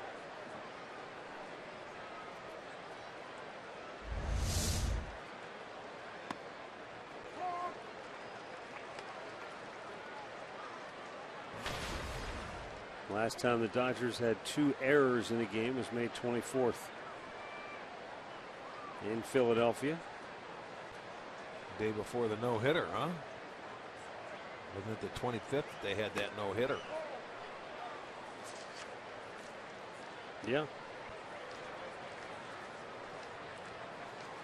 Ryan Rayburn, with a 1 ball, 1 strike count. He clobbered the 2-run homer in the 4th. It gave the Indians a 2-0 lead.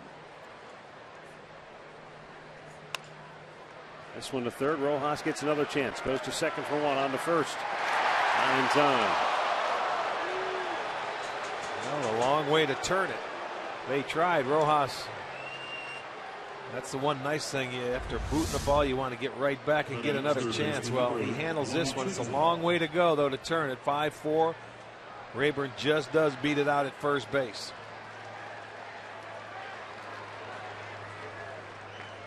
Now Mattingly wants to go out there and have his video guy look at it until he can get all the way out there.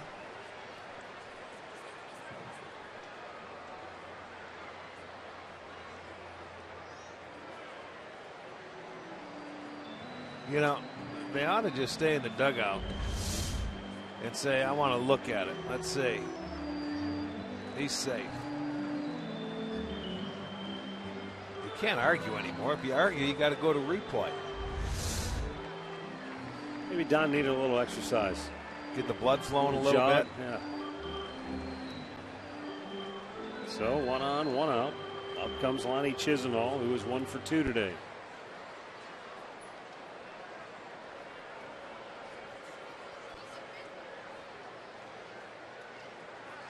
Lonnie continues to swing the bat well against left-handed pitching, too.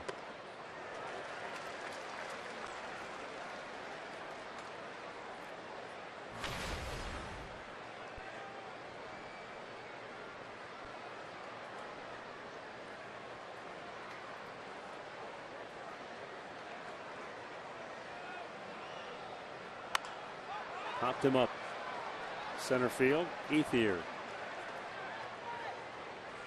2 away.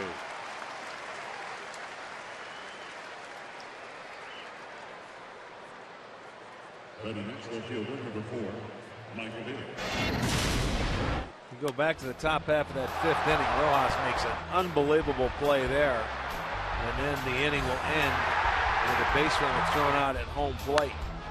They come right back with 2 outs. Ryu gets the double down the line after a couple of walks. A clutch hit there. And they take a 3-2 lead.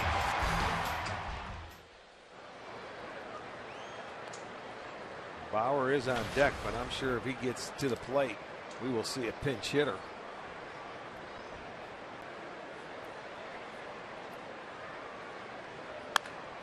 Aviles, a ground ball to third. Scooped up by Rojas. Goes to second for the inning-ending force. Middle of the 6th. LA 3, Cleveland 2.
gather in Minnesota. Derek Jeter in his final All-Star game. Special coverage begins at 4:30 on Fox Sports 1, followed by the game at 7:30 only on Fox.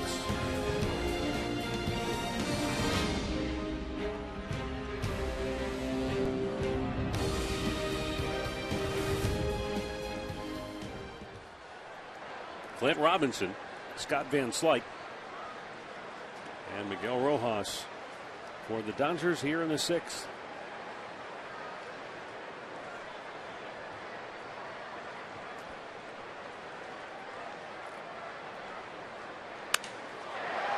Line to second. Oh, what a leaping catch by Kipnis.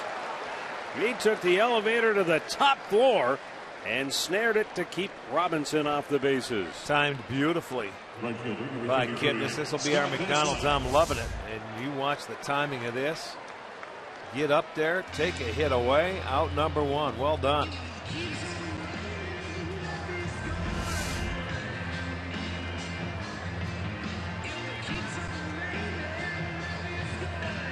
Up comes Van Slyke, who twice today has flied to center.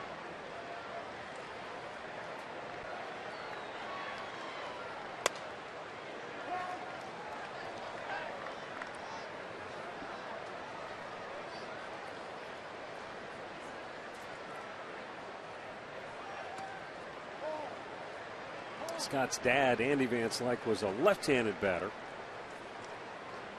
And he was one of those guys patented that down and in swing. Typical left-handed hitter. But boy, his dad could go get him in center field. Playing especially all those years on the artificial turf. Yes. I can't imagine the beating your ankles and knees have to take after playing on that stuff. Well, that was 80 plus times a year back then. Yeah, not the field turf. Right. Down low, 2-2.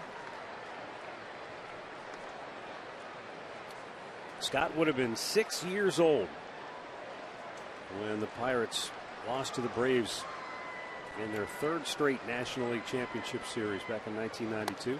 That's old enough to remember it, though, I would imagine. And that was the final run for Jim Leyland and that group with Bonds and Van Slyke, Doug Drabeck. Bobby Bonilla had left the year before. He had a nice club. The payoff pitch. Hit well, deep to center, but playable for Brantley. And he'll make the catch. So all 3 times Van Slyke has flied to center. 2 down here in the 6th inning. Well, 12,500 fans will get a Jason Kipnis bobblehead.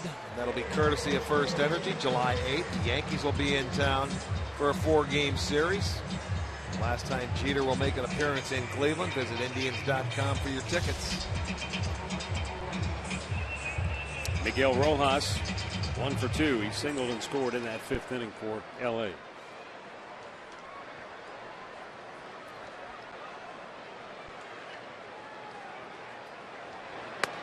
Curveball misses.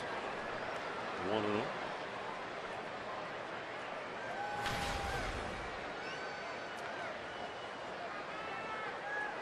Don't know if this is going to be the last inning for Rio because they have a left-hander up in the pen ready to go. J.P. Howell looks like. Indians have action in their bullpen too, but Bauer has come right out, retired the first 2. He's leading off the inning, so they'll get a pinch hitter. Mark Zubczynski and Vinny Pistano up for Cleveland, but Bauer trying to push his way through the 6th. And a breaking ball in there for a strike.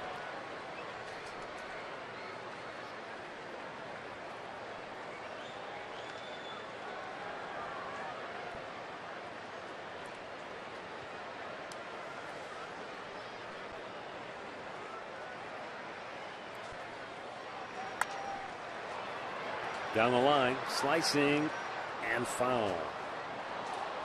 If Bauer can retire Rojas and get through this inning, it will be the 6th time in the last 7 starts that he's gone at least 6 innings.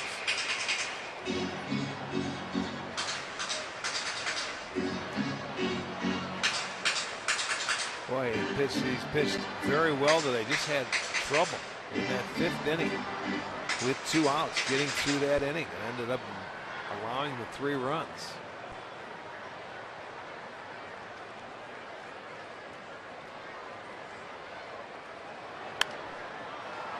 Out of play. Again, if he retires Rojas in his last 6 starts, then he will have allowed 4 runs twice and 3 runs 4 times. So from a consistency standpoint, you know what you're going to get an idea, don't you? Right. Off the end of the bat, shallow center, it's going to drop. Kipnis gave it a heck of an effort, but just couldn't get to it. And it looked like at the very end, he just tried to throw his glove out there and try to get it. Well, that's his only chance. He wouldn't be able to dive for this, but he's on a dead run. His back to the infield. He needed a glove about a foot longer. And that looks like it's going to do it for Bauer. Yeah, he won't get through 6 innings here today.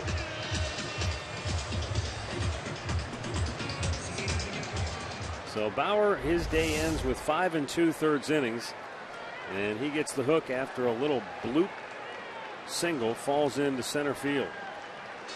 And Terry Francona makes the Cleveland Clinic call to the bullpen for Vinny Pistano.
In Eastlake, it'll be a celebrity softball game.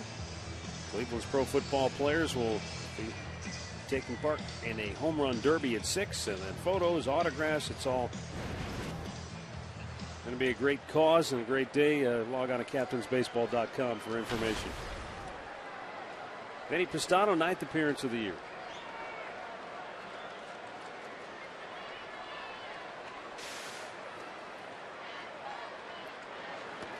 Carlos Triunfil goes after it and comes up empty.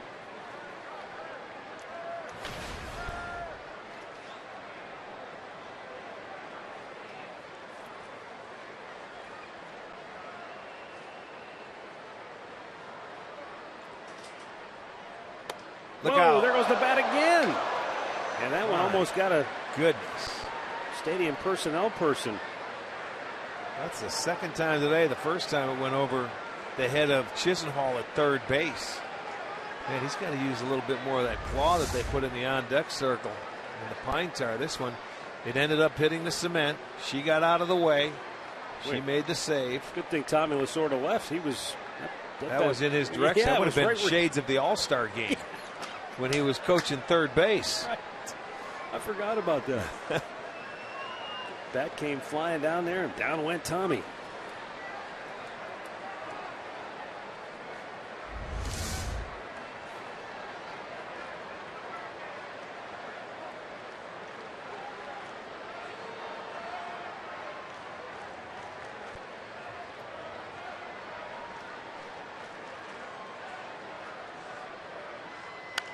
Out of play to the right.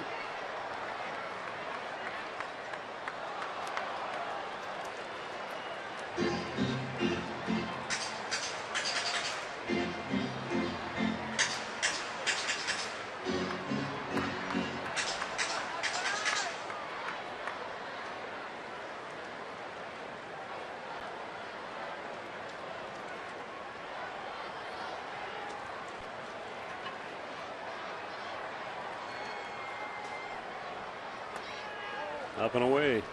1-2 the count.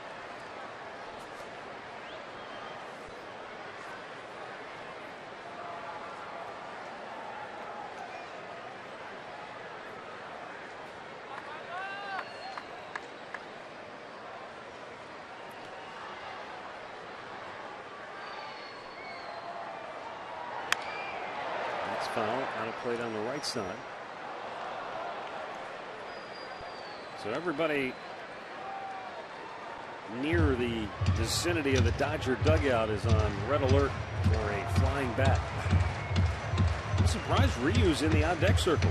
Well, you could put him out there, and I don't know if it's all for show. I don't think they plan on him going out after this inning. And should Triumphal reach, they'll probably go with a pinch hitter themselves. Triumphal fouling it back out of play. Well, why not, though? He's 2 for 2 today. He's driven in a run, the first run. He's been their best hitter. He's got a single and a double. He's the only guy. No, I take that back. Rojas has 2 hits, too. 7-hole and the 9-hole. Maybe I'll let him hit and still take him out.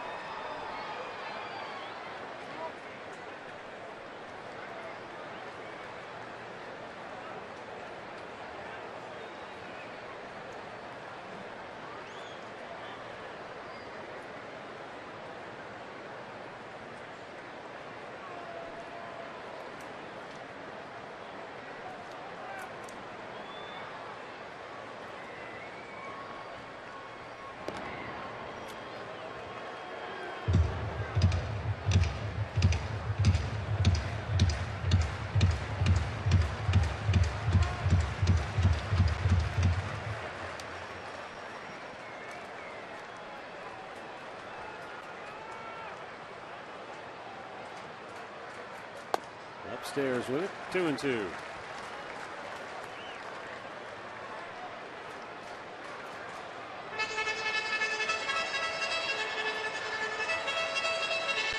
Dodgers 10 games over 500. A half game behind San Francisco in the NL West.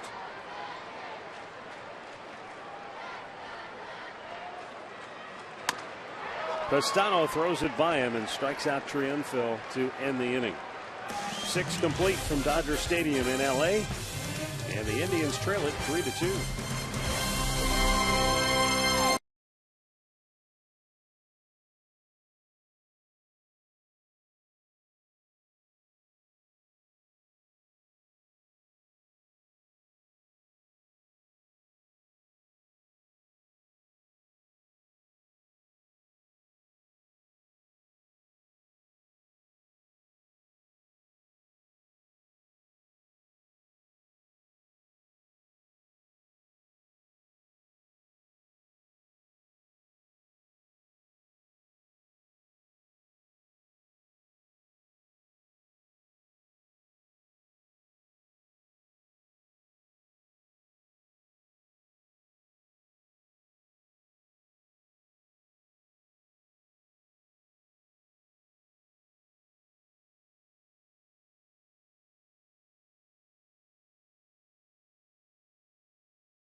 Panini's overstuffed cam.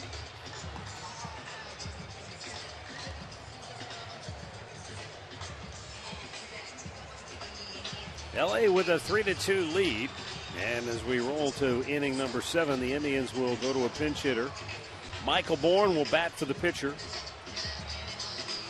And he'll be leading off, and it'll be Jason Kipnis and Asdrubal Cabrera. Ryu staying in for LA, at least for the moment. They had the left-hander J.P. Howell warming.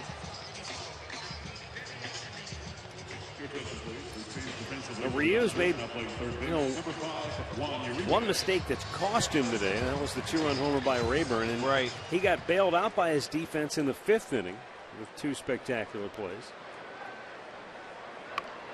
Bourne with a terrific bunt, but it's going to roll foul. Boy, it looked initially like it was going to be a perfect bunt, but it hit the cut of that grass and just kicked foul. Lanya Uribe has come on defensively now at third base. Well, you can see it does. If it stays on the grass, you're in good shape.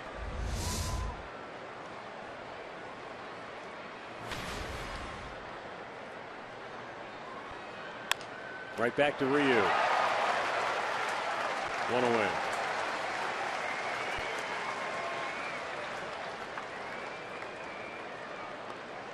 Batting next, second baseman, number 22, Jason Kipnis.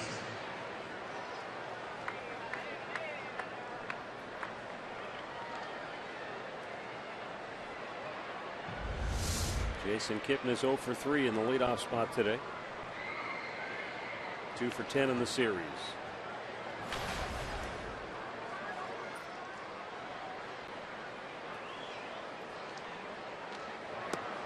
Low.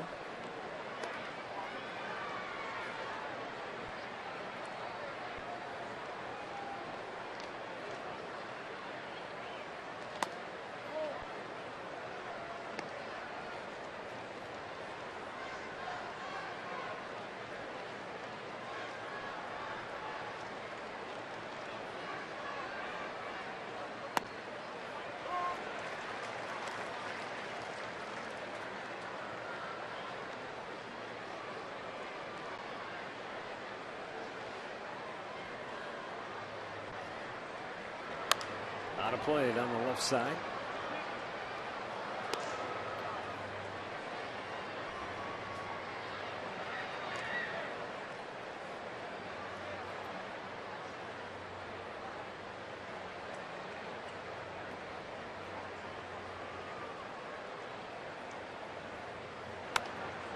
Another foul back.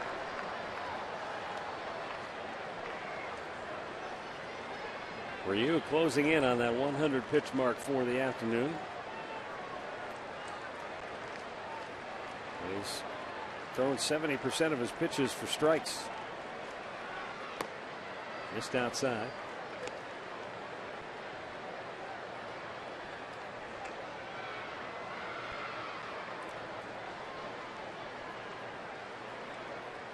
Ryu is trying to get his 10th win of the season.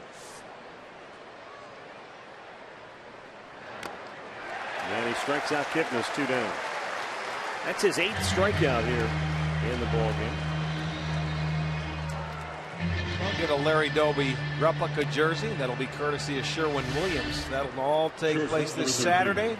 Kansas City Royals are going to be in town, and July 5th marks the 67th anniversary of the Hall of Famer, breaking the color barrier in the American League. Plus, you can enjoy fireworks after the ball game.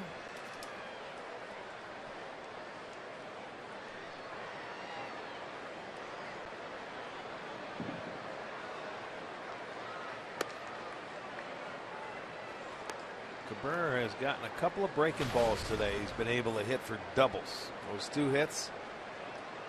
Ryu has left him upstairs. Cabrera's taken advantage of one. Pulled one in the left center his first at bat. Went off the right field wall in his second.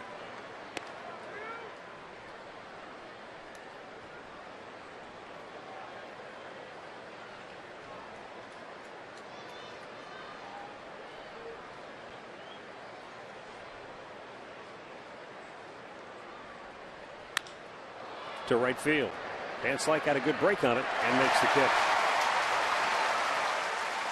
The Indians go 1-2-3 here in the 7th inning, and it's time now for the stretch. Brought to you by Spitzer Auto World. Life is hard. Buying a car shouldn't be.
Bottom of the 7th inning, and the Indians go back to their bullpen as Brian Shaw comes in.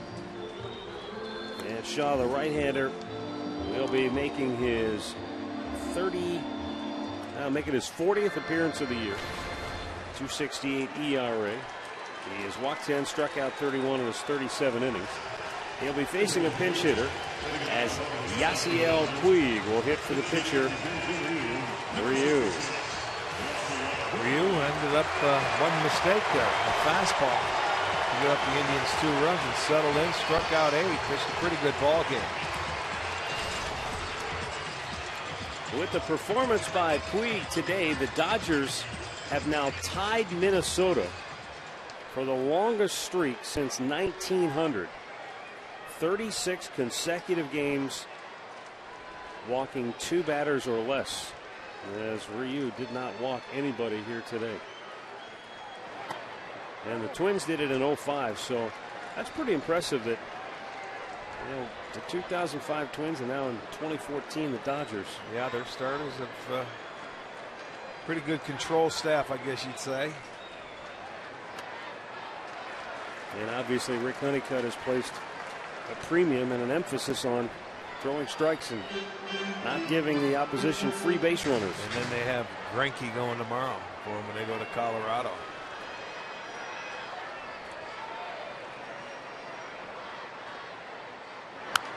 Puig fouls it out of play. Well, if the Dodgers make this score stand up, it would give Ryu his 10th win of the season. Zach Greinke already has 10 wins. And if Clayton Kershaw gets another win before the All-Star break, it'll be the first time the Dodgers have 3 starters with 10 wins before the All-Star break since 1977. And Tommy John, Rick Rhoden, and Don Sutton all won 10. And Doug Rowell had 11 wins. So they had 4 that year. And that was their World Series year.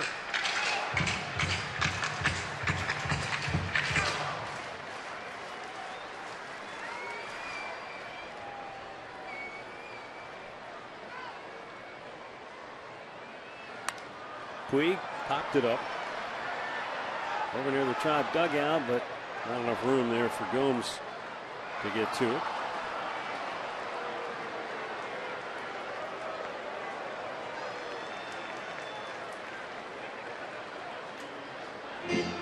saw the number 20 retired uniform number Don Sutton.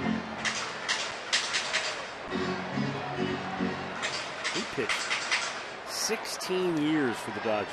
Yeah, he was 23 major league seasons. He's a heck of a pitcher. I think he had about 18 or 19 consecutive years of 100 strikeouts or more. Off the glove of Shaw, and that's going to work out for Puig. It'll be an infield single. Kipnis was breaking up the middle, and it looked like he probably would have been able to make the play, but once Shaw deflected it. Yeah, it goes off the fingers of his glove. He pushed it away, and Kipnis might have had a chance. Yeah. Once you see that ball get on the ground, you better get on it in a hurry, because now they've got some speed on the bases and back up to the top of the lineup.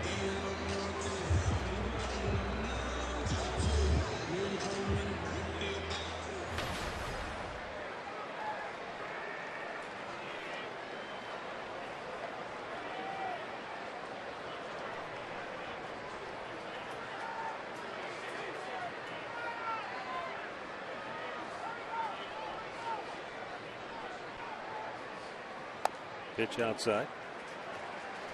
Gordon did this, was it yesterday, where he laid down a bunt to move a runner over, but ended up making it such a good bunt. Got an infield hit and also got Beckett to third base. 10 bunt base hits for this guy this year. And what was it, 26 or 27 infield hits.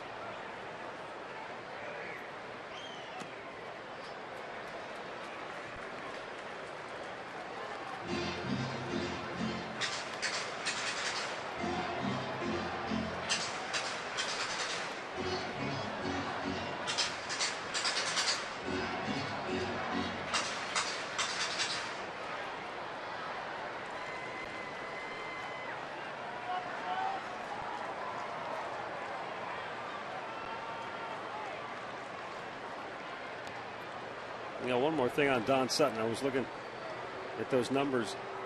So in his 16 years with the Dodgers, he averaged 238 innings a season.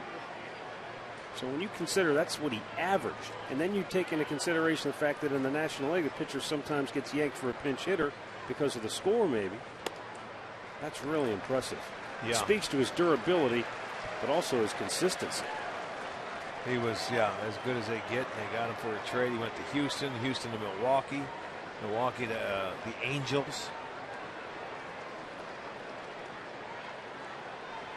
Hall of Famer now doing the broadcast, the radio for the Atlanta Braves.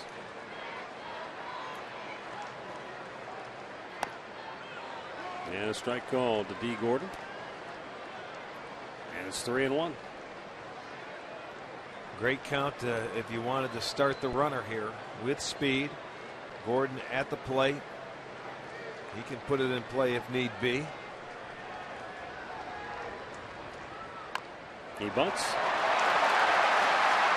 Gomes with a perfect throw to Santana, and Puig aggressively went around second base and then lost his footing as he saw both Chisholm and Cabrera sprinting toward third to cover the bag there. He makes you think, though, doesn't he?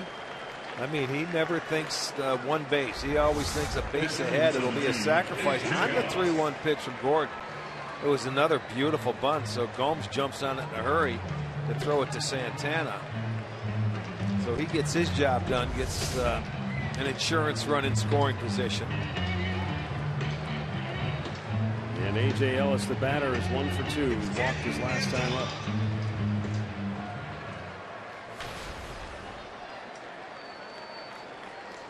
Hits are even at 7 apiece. L.A. leading it by a run here in the 7th.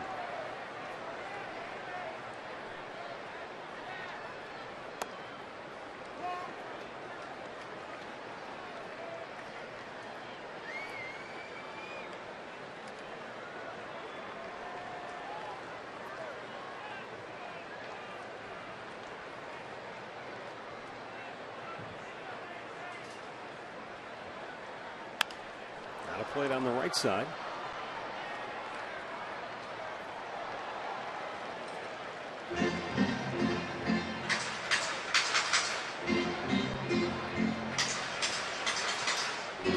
Yasiel Puig did not start today, but he came in as a pinch hitter here in the 7th. Led off the inning with an infield single. Now he's in scoring position.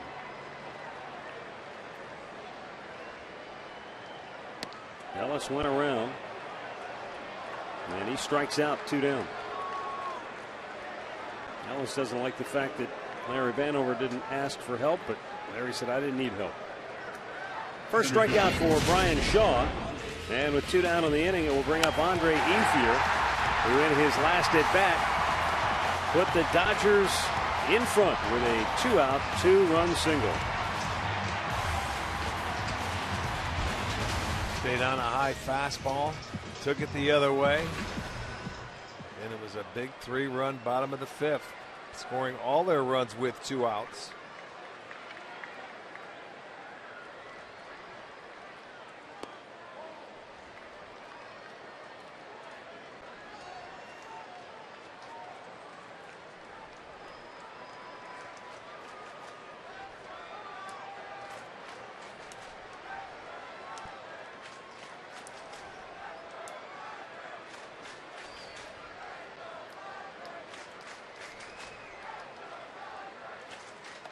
Missed outside with it. 2 balls and no strikes. Ethier with 3 hits in the series. He had a big hit in the series opener that led to the game's only run, helping LA to the 1-0 victory. And now here today, the difference making 2-run single in the 5th.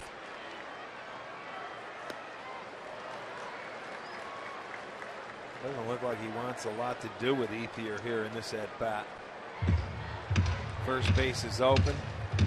By the way, Matt Kemp has swung the bat, especially against the Indians' right-handed pitchers. I don't blame him. That may be a little bit like playing with fire, but numbers say you take your chances with Kemp. Yeah, he just go ahead, take first base.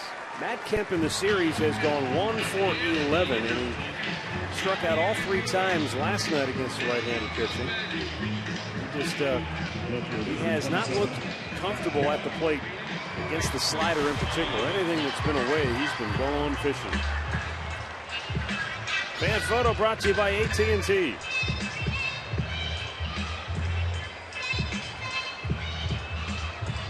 Remember to tweet your photos to us using the hashtag STOFanPhoto for a chance to have them shown during one of our telecasts this year.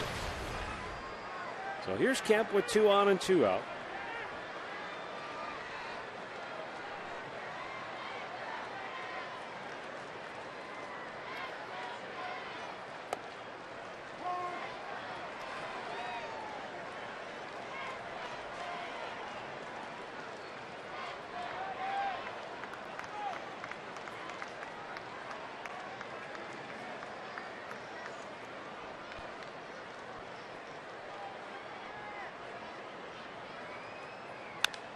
High fly ball center field. Michael Brantley camps under it, and the strategy pays off. We'll go to the 8th in LA. The Dodgers 3 and the Indians 2.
Cleveland Indians and may not be reproduced or retransmitted in any form. And the accounts and descriptions of this game may not be disseminated without the express written consent of the Cleveland Indians.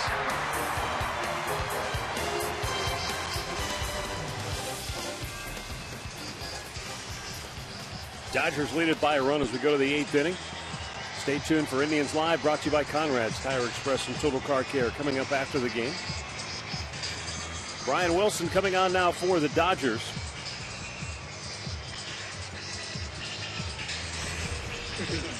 Wilson's 36th appearance of the year, 1-2 with an ERA of 4.66. He has given up 31 hits in his 29 innings of work. And he has pitched an inning in this series. Game 1, he went an inning and had 1 strikeout. Puig stays in the game, goes to right field.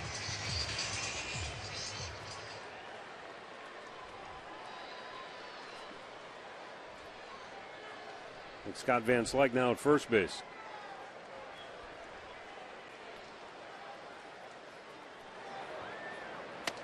And the pitch inside, ball 1 to Michael Brantley.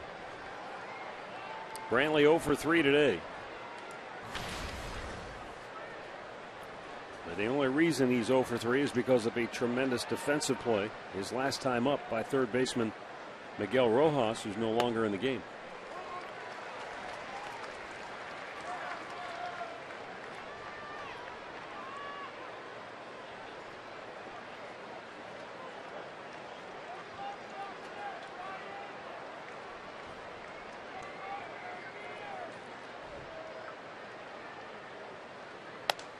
A little bit outside with it. Well, right on the nose. He had an RBI getting ready to go into his column, and Rojas makes a beautiful, I mean, just a reactionary catch. Takes a hit away from Brantley, and at that time, that was a 2-0 game. Would have been 3-0. Brantley lifts one foul out of play.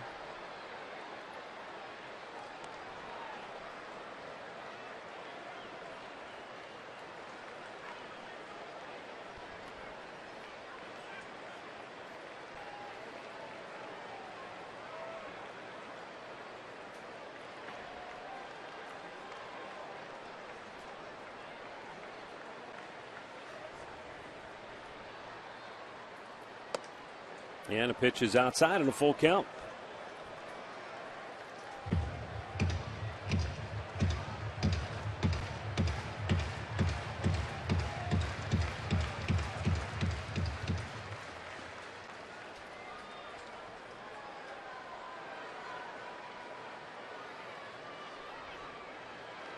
Low, ball 4. Wilson walks the leadoff man. And Brantley's aboard with Carlos Santana coming up.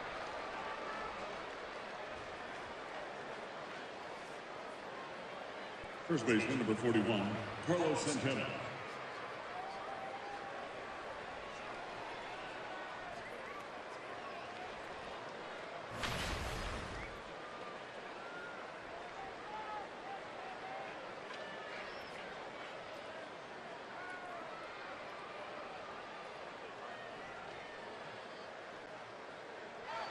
Runner nice goes. Jump. Nice Pitch. jump. Throw down. Make a call. Safe. Well, he had to see if he had the ball. I think he dropped Ball the came loose. I think he did. I think it fell down at short. Well, Triunfel was there, and Brantley had a great jump. I thought the longer we waited, he was going to call him out maybe. Well, he wanted to see if he had the ball. The throw was right on the money, and Brantley slides into him. He had it on the hip, but you see the ball going out. Right, he never caught it. I don't know if the momentum of Michael knocked it out of the glove, but he had it right at the hip, but it was no longer in his glove. Rick, so. from that angle, you could tell he never caught it, never had the ball at all, even though it was a very good throw. Santana takes a strike in the count 1-1. So Brantley with his 10th steal, tying run in scoring position.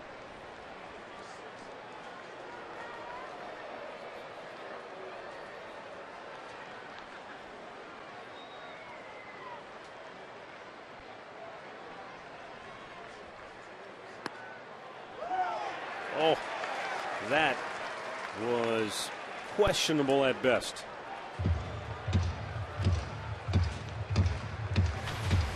make calls like that. And Brian Wilson's going to have no problem.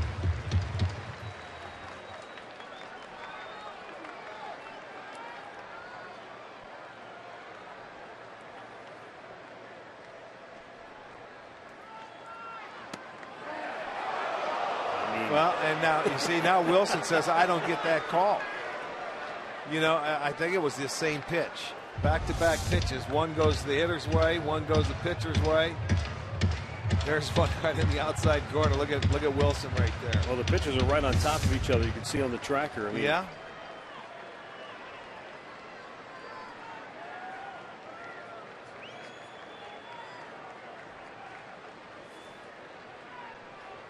Now the 2-2. That's off the plate. Full count. Well, that's what Wilson has to rely on now. Pinpoint command and guile. Don Mattingly has kept his faith in Wilson despite the fact that hitters have been getting on base well above a .300 average.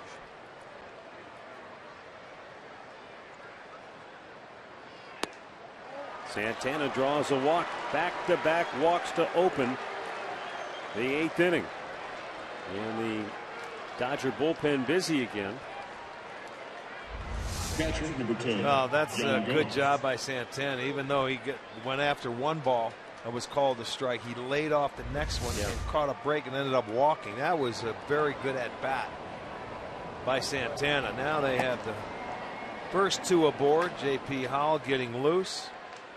We've got Gomes and Rayburn, a couple of right-handers up. And then Chisenhall will be the next left-hander. But a great start to this inning for the Tribe.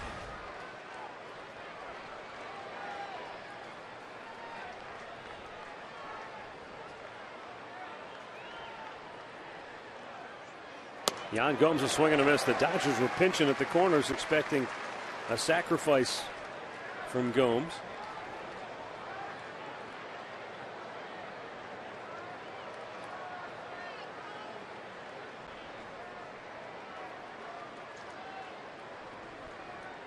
Well, you've got Murphy on the bench. You've got Swisher on the bench. A switch hitter and a left-hander. They've got a lefty warming up in case they should use anybody. He comes right back and throws two by Yan Gomes. Now that fastball up to 94 miles an hour. That's above the belt. Elevated it. Gomes likes the ball down. I wouldn't be surprised to see another one up there. Same spot, same result. Wasted no time. One down here in the 8th inning. And Ryan Rayburn coming up. And as promised earlier, it's Miller time. Brought to you by Miller Lite. Ryan Rayburn with his second home run of the year, both off left-handed starting pitchers. They gave the Indians a 2-0 lead at that time. But they now trail it 3-2. You got a pinch hitter. We're going to get a pinch hitter for Rayburn. It will be David Murphy. They're going over. Honeycutt and Mattingly looking at their sheets. He's got the left-hander up there ready should he bring him in, but you have Chisenhall on deck. He's thinking, well, will he go to Swisher from the right side if we go make the move? So now the game is being played here in the 8th. What matchup do they like? They like this one. Outside, ball one.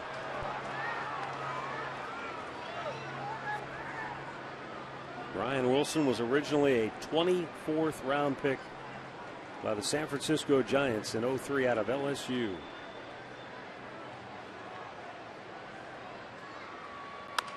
Line drive, base hit, left field. Coming into third, Brantley. They're going to wave him home. And Kemp's throw goes to third base. There's nobody there. It's going to go all the way to the backstop. Everybody moves up. We're tied at 3, and now the go-ahead run is at third base. And David Murphy goes into second. I don't know what happened there, but Kemp threw it to third, and Uribe was not looking for it at all. And the ball went all the way to the backstop. So the Dodgers with a major miscue here, and Wilson is in a serious jam. Well, he wasn't going to get anybody at home plate, so let's see the shortstop. Uribe goes in for the cutoff, and here comes his shortstop, who's not even paying attention. He wasn't even looking for the ball at third base. So the outfield, what are you supposed to do? You got to get rid of it and get it in. But Triumphal is not even looking for the ball, and it goes all the way to the screen. They move up. It's the third error of the day for the Dodgers. So now they're going to have to walk Chisenhall with one out. And boy, this is an opportunity for a big inning for the Indians.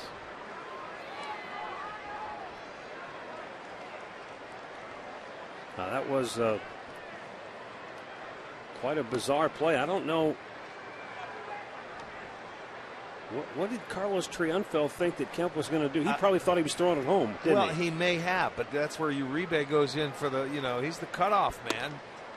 But he wanted to throw it to third base. Left fielder number Yes, 4. they could get it into your cutoff man. He's going to get there, but still, you've got to be ready and have your eye on the ball. Kemp looks like he's mad at himself, thinking he should have thrown to the cutoff man rather than go to third base. But it's a weird play, but I mean, for whatever reason, you've got to be ready. It's a base hit. You're not going to get the guy at home. So if you're an outfielder, you're thinking, all right, I got to keep everybody where they're at. And then the ball is which he would have done if he'd have hit his cutoff man, but he threw it to a base where there wasn't anybody waiting for it. I know it. Not that Trienfeld shouldn't have had his head on a swivel looking, but yeah, he should have been paying maybe a little more attention, and then maybe Kemp should have went right ahead and threw it to Uribe, and everything would have been fine. But instead, the Indians catch a break and a chance to take the lead. Yeah, they have to take advantage now, don't they? Yes, they do. Bases loaded, one out of Vilas taking a strike. Wilson deals, and it's a little bit outside. Well, it's been the walk that certainly set it up for the Indians. First 2 men of the inning, Wilson walked. The old sin when you come out of the bullpen. Late in the ball game, leading by 1. Inside, that one ran off the plate. And it's now 2-1. You could see before he delivered that last pitch, Wilson was having words with home plate umpire Larry Vanover. Sometimes tough enough to focus.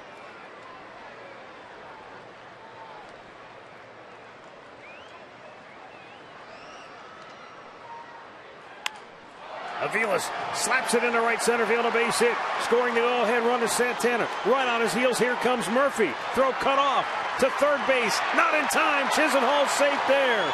Mike Aviles delivering a 2-run single here in the 8th inning to give the Indians a 5-3 lead. And Brian Wilson has coughed it up here today.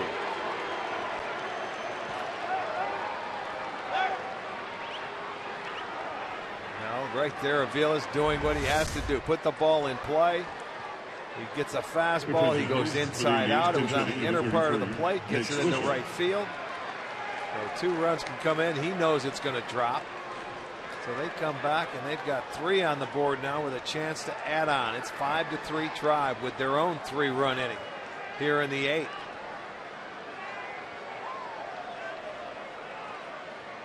And now Nick Swisher going to pinch hit.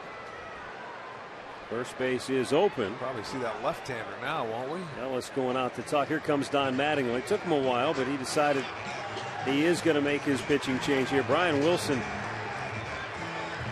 obviously he was at odds with Larry Vanover over some of the pitches that were called in this inning. But at the end of the day, he didn't make enough pitches. And Wilson can stare and talk all he wants, but he didn't get it done today. He walked the first 2, and the Indians made him pay for it.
Formerly of the Kansas City Royals and the Tampa Bay Rays.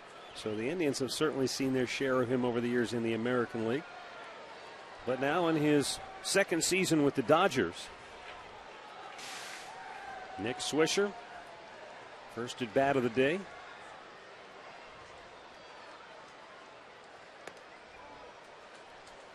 And he takes ball one. Another duck on the pond out there at third base. Get him home.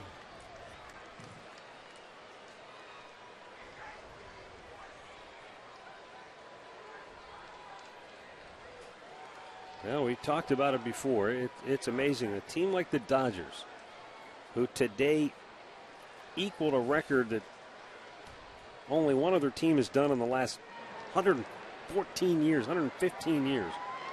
36 consecutive games by a starter where they walked 2 or less, and Ryu didn't walk anybody today. But Brian Wilson walks the first 2 here in the 8th, and they both come around to score. Yeah, and the Indians take and the that lead. guy sitting at third base is another walk, an intentional walk. Yeah. So make them pay.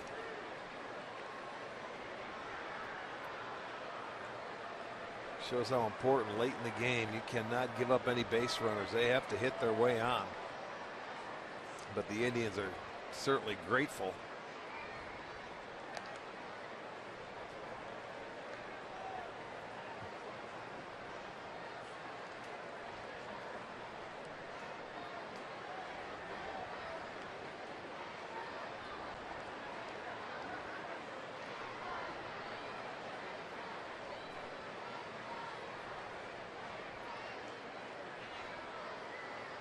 Howell delivers, and it's hit in the air, foul, out of play to the right.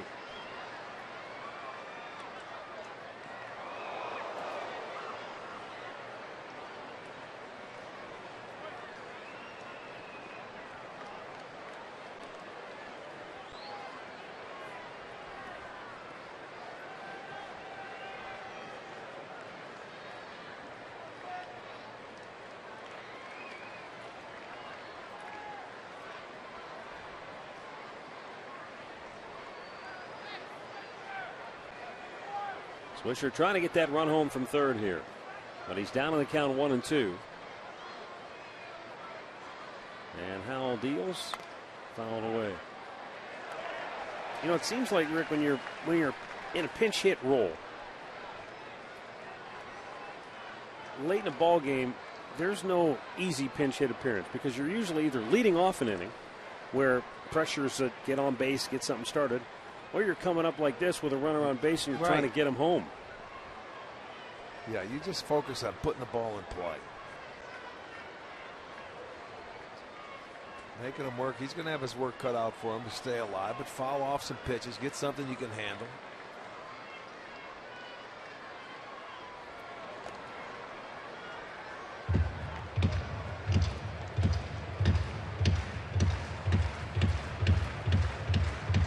More of a mindset now with the Indians have the lead. You don't worry. It's almost like a free at bat for you. You look at it this way. Hey, you go up there, you do the best you can. You don't have to get it done. The damage is done. That Avila's hit gave him the lead. You got to have an opportunity now to add on.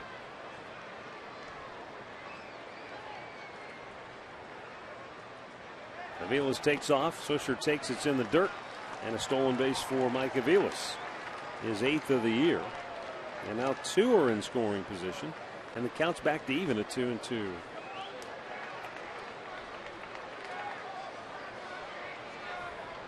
And the Dodgers now bring the infield in with no shot at a double play.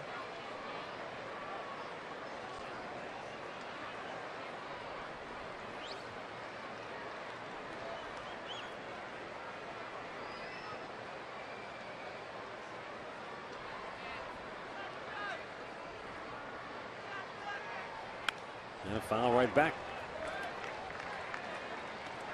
The Swish staying alive, fouling some pitches off.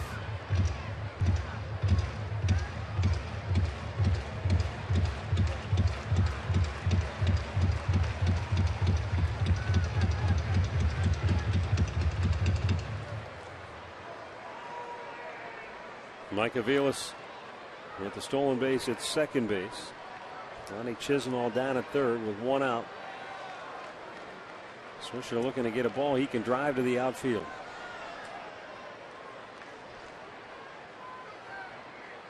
And the dirt almost hit him. Full count.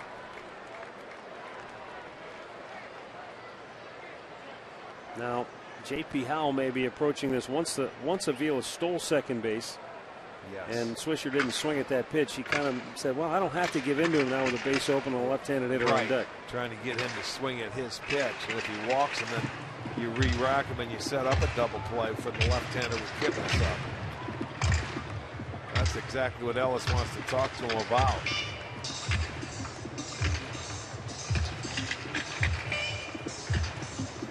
So they chatted over.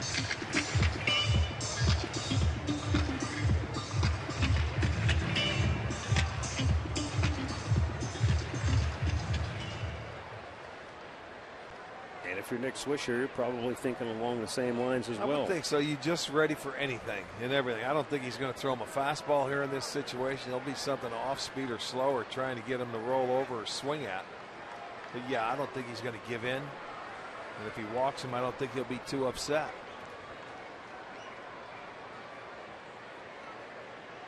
And the payoff pitch. Yeah, it was borderline, and he rings him up.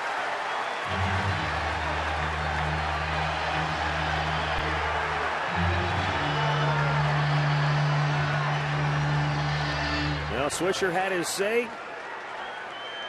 And it's a big strikeout for Howell. 2 down in the inning. They do go inside with a fastball. He either made the perfect pitch. Swisher certainly did not like that call. Man over. He gets it. And that's out number 2. You know, the pitch tracker showed it being inside. And then you can see Ellis framing it back over the plate. 2 down, 8th man to bat is Jason Kipnis.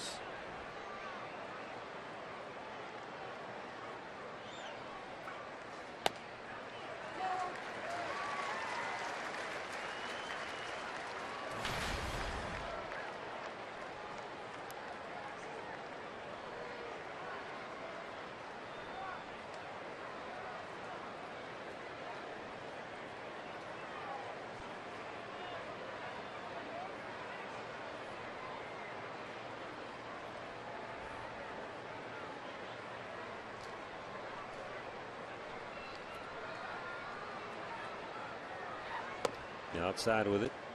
1-1.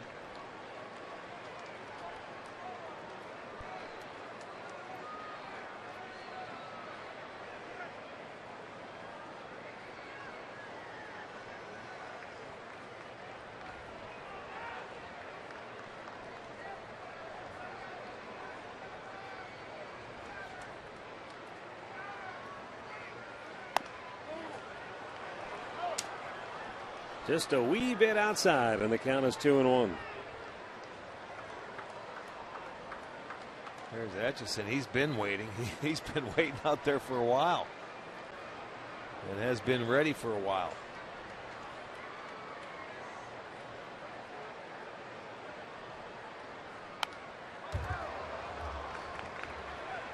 Even up 2-2.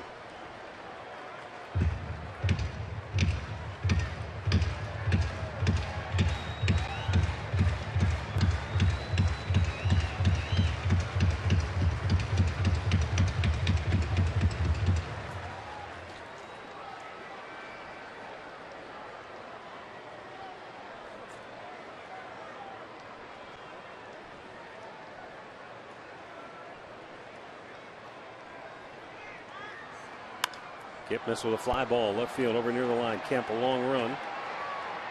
Makes the catch onto the warning track to end the inning. But the Indians roar back here in the 8th. David Murphy and Mike Avila's deliver, and the Indians are back in front.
To the bottom of the 8th here at Dodger Stadium in Los Angeles.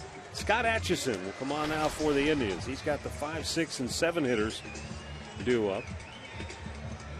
Going to get a pinch hitter, Adrian Gonzalez, coming to the plate. Don't know if they did that double switch when Van Slyke went to first. David Murphy goes to right field for the Indians.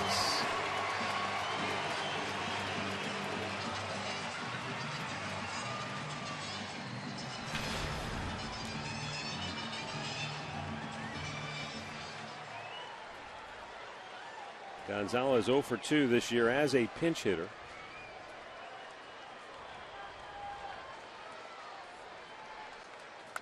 Swings at the first pitch, fouls it out of play.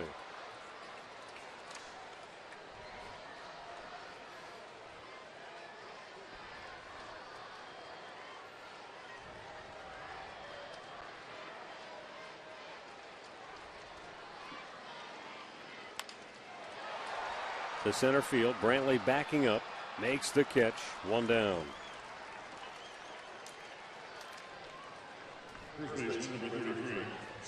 Taking a look back at our keys to the game, brought to you by Wayside Furniture. Yeah, the Indians offensively with some late production here this afternoon. And Trevor Bauer had 1 bad inning.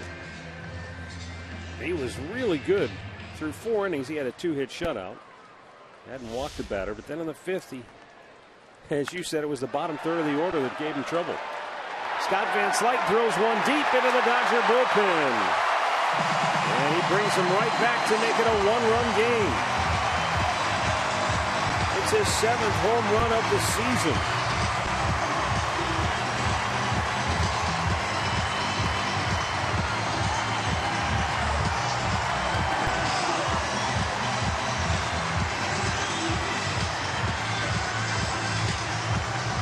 Good swing on this baseball. He got out in a hurry. Line drive. Look at that slider. Came straight down into his wheelhouse. And he deposits that ball into their bullpen. And now it's a 1-run game. 5-4.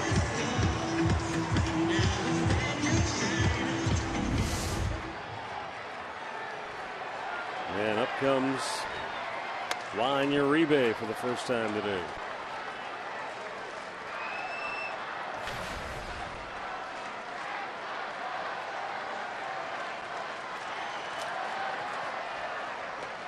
Low and away. Cody Allen has begun to get loose in the Indians bullpen.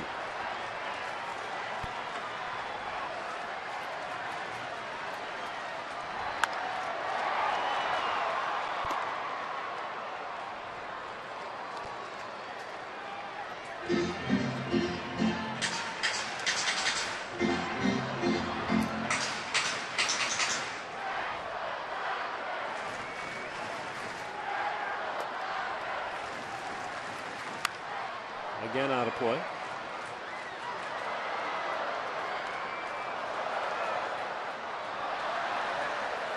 Five, 4 Indians. They got hit LA 9-8.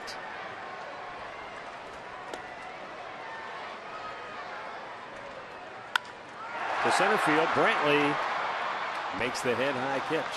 2 away. And that will bring up Carlos Triunfel, who is 0 for 3 on the afternoon.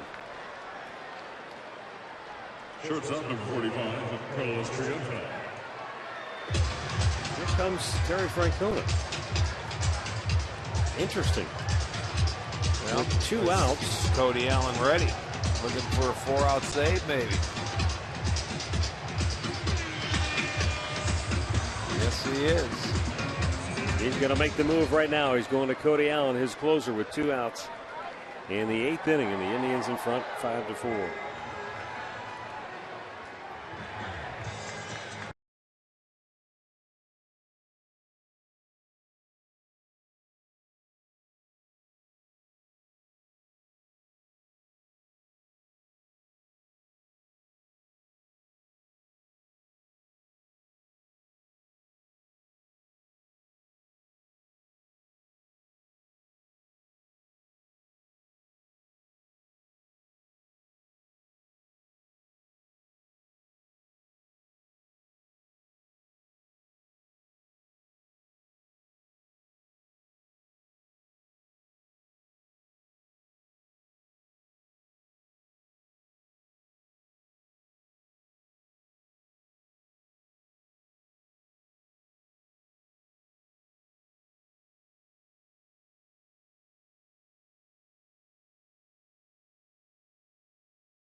Indians lead.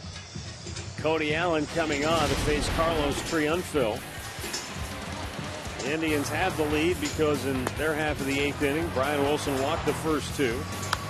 David Murphy with 1 out slapped a base hit and a left field, bringing home the tying run. And then kind of a goofy play. That was a big error right there. Sure was. That was their 3rd of the day. And then Aviles gets a base hit to drive in 2 more. They had an opportunity to add to that 5-3 lead. They couldn't do it. And then Dodgers come up, hit a home run in this inning. And for a 4-out save, Cody Allen will come on. There's 2 outs here in the 8th.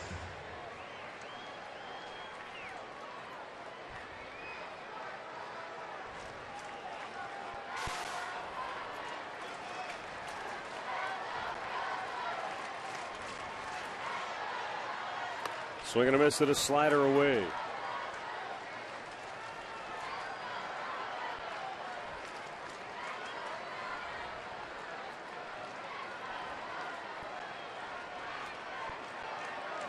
He has struck out 8 in his last 6 1/3.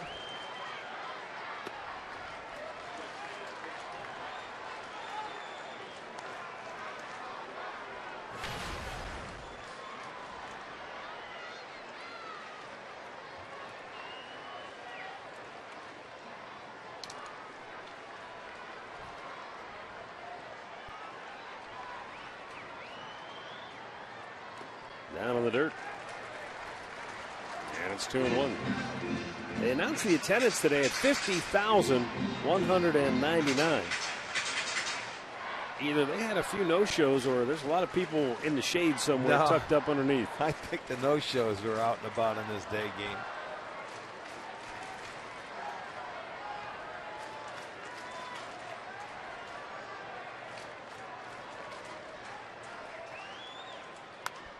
Back out of play, and the count evens at 2 balls and 2 strikes.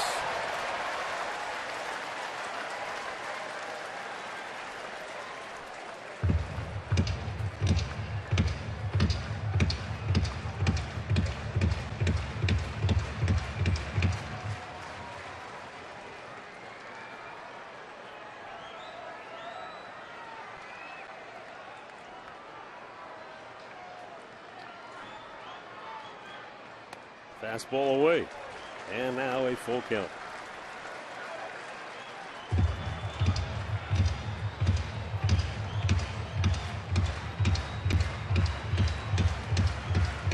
Five, 4 Indians.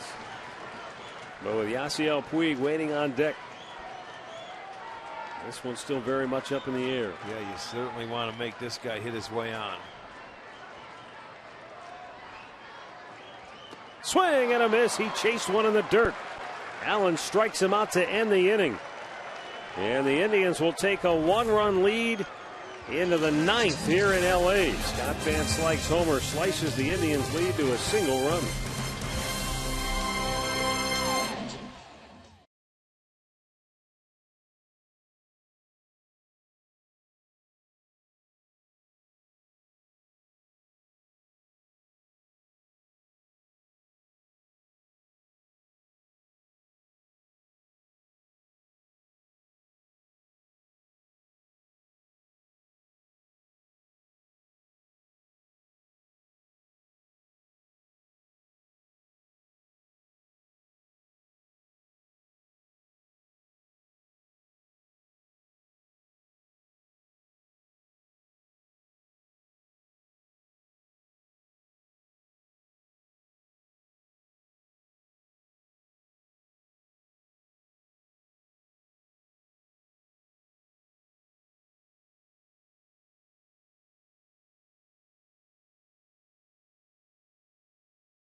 here at Chavez Ravine. Stay tuned for Indians Live, brought to you by Conrad's Tire Express and Total Car Care. Comes your way immediately following the ball game here on Sports Time Ohio. Chris Perez will come on to pitch here in the 9th inning. He's got the 2, 3, and 4 hitters due up for Cleveland. That'll be Cabrera, Brantley, and Santana. Perez mixed results this year with an ERA of over 5. Adrian Gonzalez staying in the game now, taking over at first base for Van Slyke, who hit the home run. They got the Dodgers to within a run.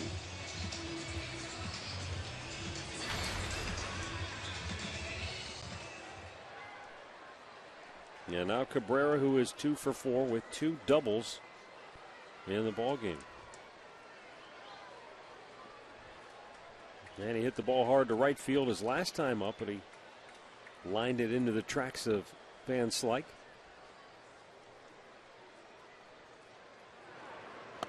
Swung out and missed.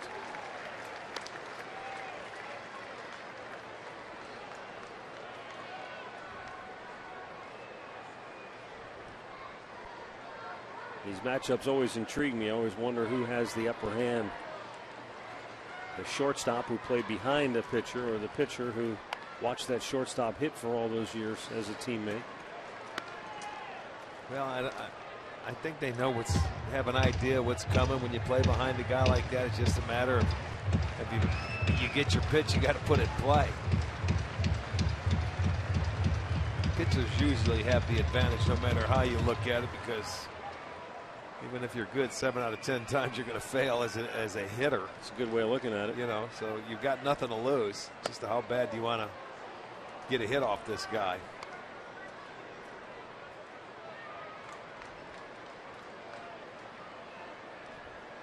Certainly would be nice to add another insurance run in this inning. It's the 1-run ball game. Cabrera lines it to first, caught by Gonzalez, 1 away. Well, they've had some hard hit balls right at defenders in this series. In-game box score brought to you by Hyundai.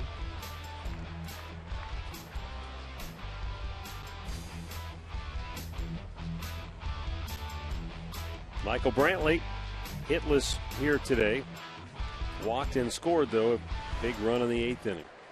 Yeah, he got that inning started with a base on ball, stole second base.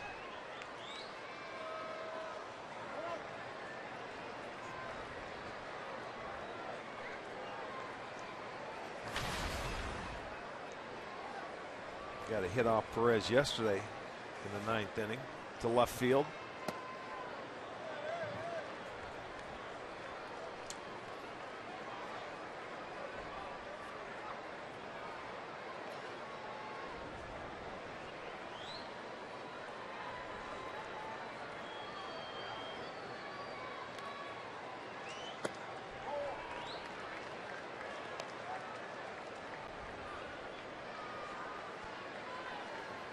Two balls and no strikes.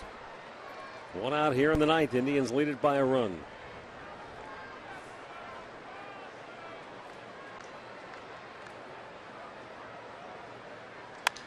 And Brantley lifts it in the air to left field. Kept calling for it. 2 down.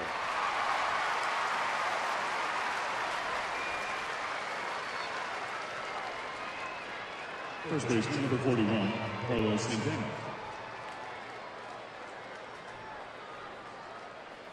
Up comes Carlos Santana, who is 1 for 3. He walked and scored in the 8th inning.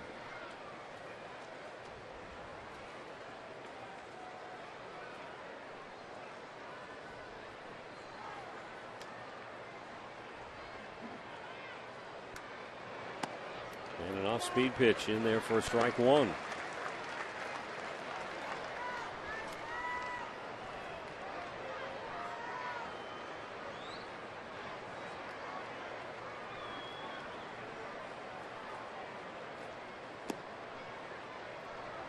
Chris Perez certainly had his share of ups and downs while with the Cleveland Indians. But the bottom line is, for most of his time in Cleveland, he was a terrific closer.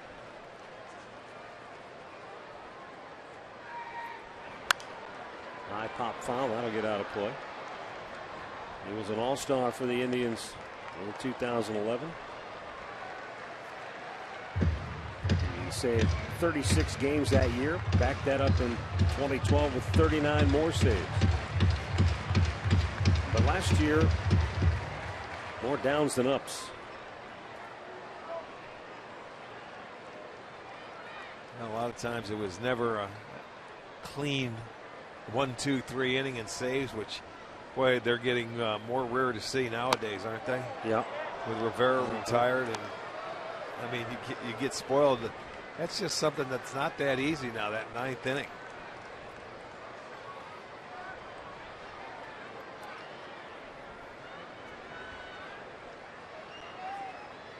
Two-two pitch. Down in the dirt, full count.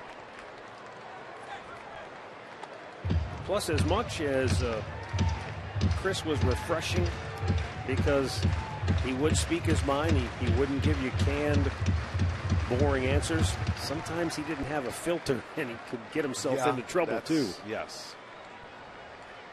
Well, he did. He got himself in trouble a number of times.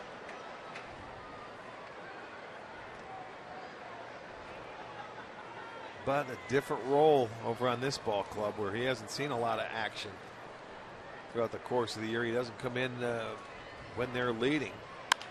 Ground ball up the middle, backhanded by Gordon. He'll throw out Santana.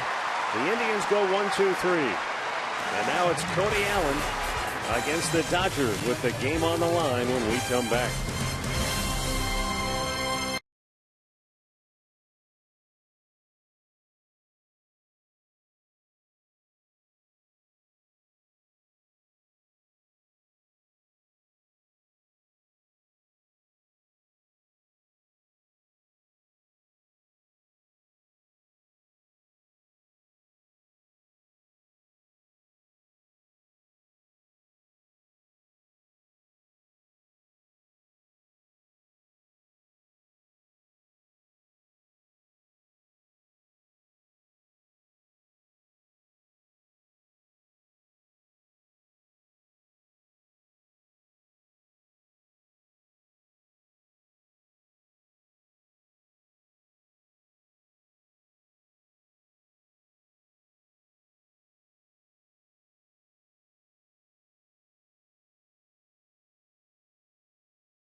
On top, bottom of the 9th here in LA.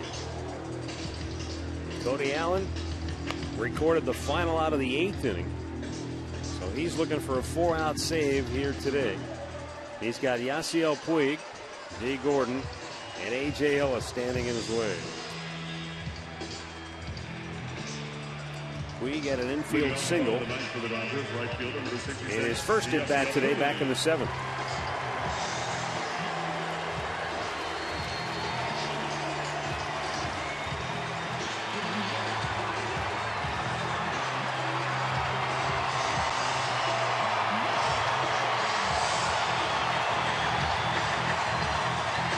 Cody Allen got Puig to pop up last night.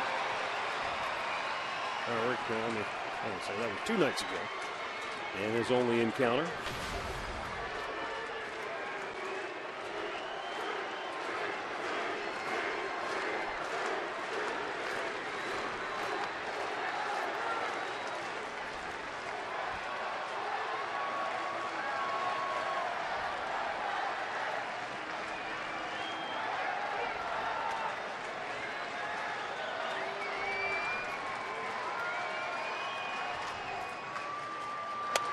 a fastball a little bit outside for ball one.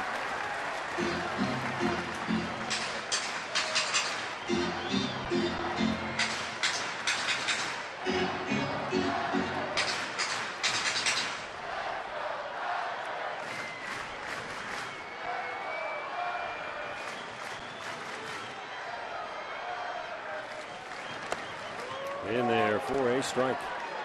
1-1.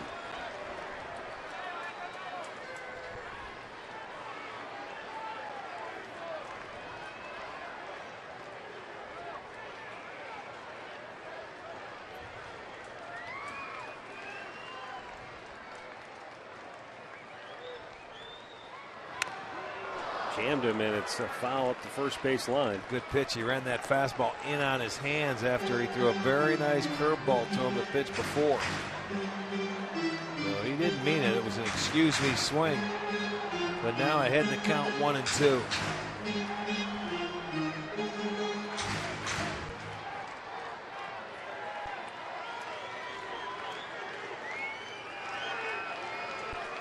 Now Cody's 1-2 delivery.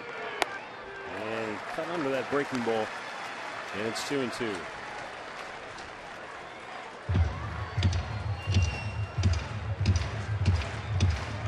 D. Gordon waiting on deck.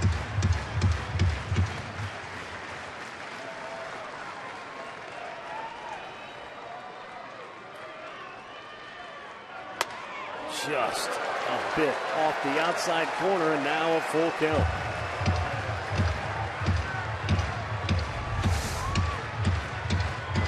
That fastball off the edge of the plate. Allen wants a new baseball.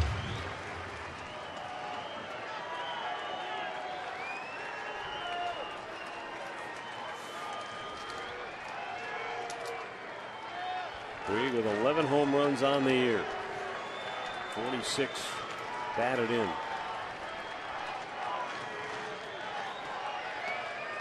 And the 3-2 pitch. Fastball. Hit in the air to right field. David Murphy calling for it. And he'll make the catch for out number 1. Dodgers second baseman number 9, D. Gordon. Well, he went to that outside corner again, and Puig, well, just didn't get much on it. And that's what you have to do. You've got to force him to try and drive the ball the opposite way. He went with a good low heater, and if he hits it out of the park in right field, you tip your cap. He popped it up, and that's exactly what he was looking for. You can't give him any pitch to pull with one swing where you can tie it up. And look where Chisenhall is playing Gordon. Yeah, Gordon wants to bunt his way aboard. Well, he's right in his back pocket almost. That is taking the bunt away, isn't it?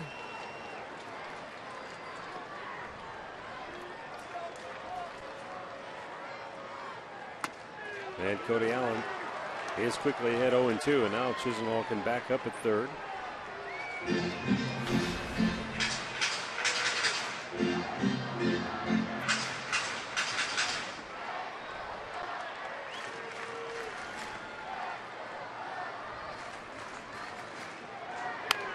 He pulls it foul off of his foot.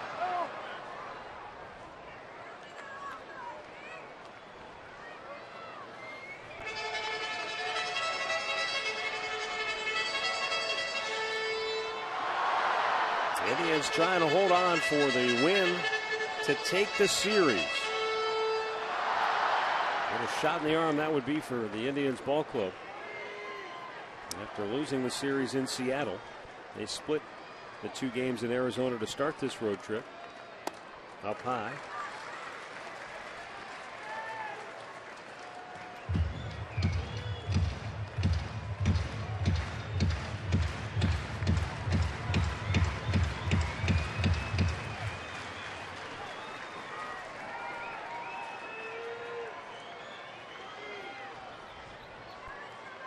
Cody with a 1-2. And a swing and a miss. Good off-speed pitch. Cody Allen strikes out Gordon, his second strikeout today. He's retired all 3 that he has faced. And now looks like we'll get a pinch hitter for A.J. Ellis. Again, for the 3rd time in this series, it's going to be Hanley Ramirez coming out of their dugout. That is all he has done in the series is pinch hit.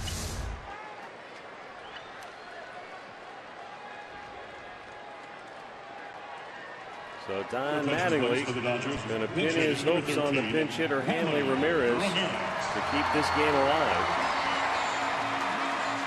If Ramirez gets aboard, Andre Ethier would be next.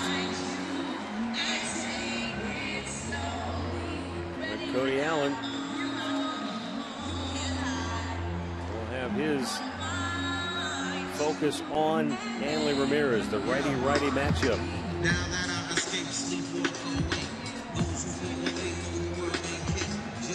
Cody's done a fantastic job since taking over the closer's role.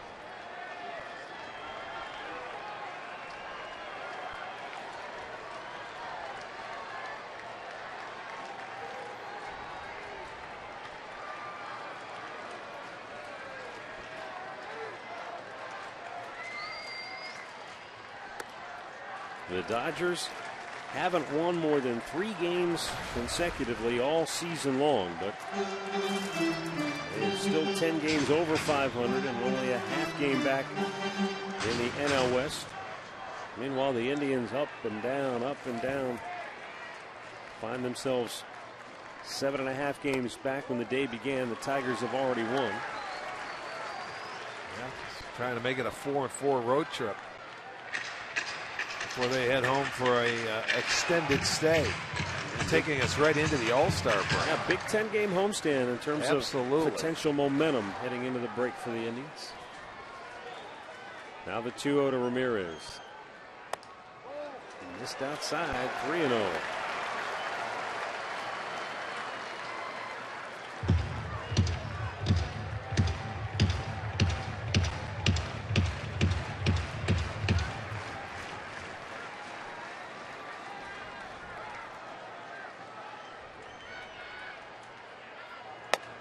Bullseye with a fastball. He came right back, 95, just pumped it in there.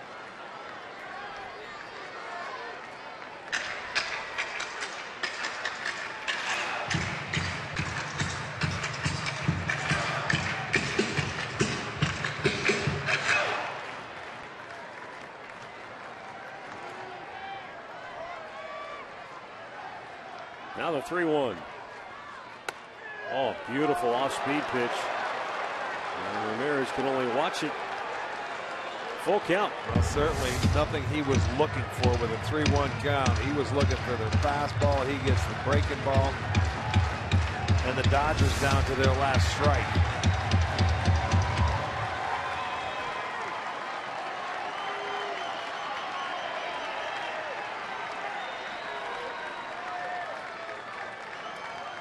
Now the payoff pitch.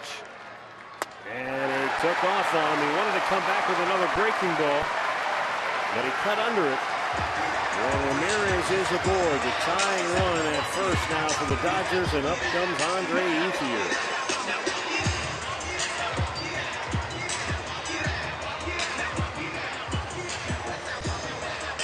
Center fielder number 16, Andre Ethier.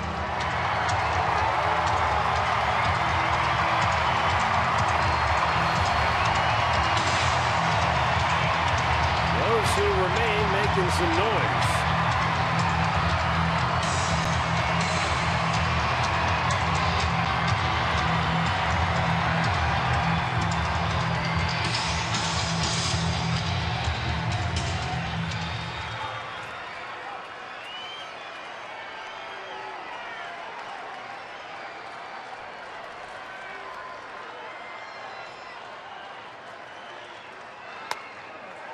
And Cody gets ahead with a strike.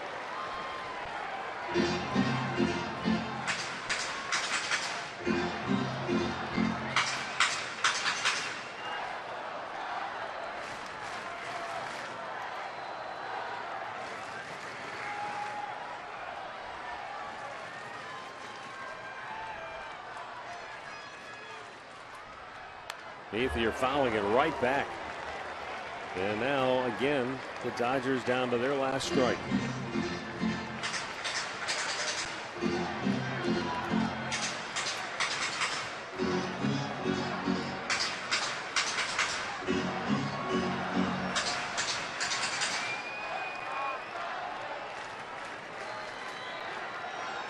The Indians' third and final trip to the West Coast already this season. About to come to a conclusion one way or the other here today.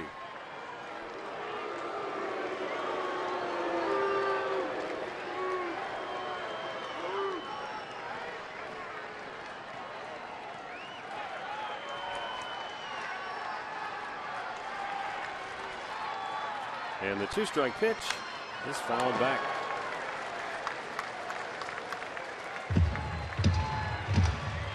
Indians won 2 out of 3 in Oakland to start the year.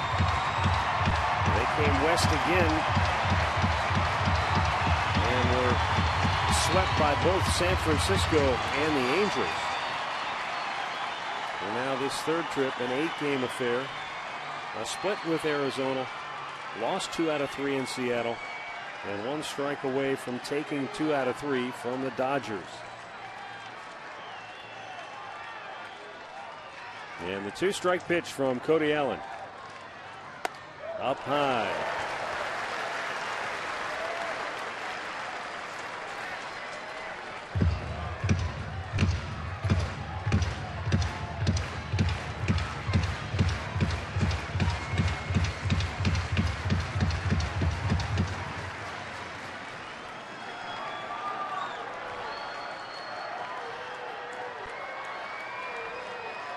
Allen takes aim, the 1-2.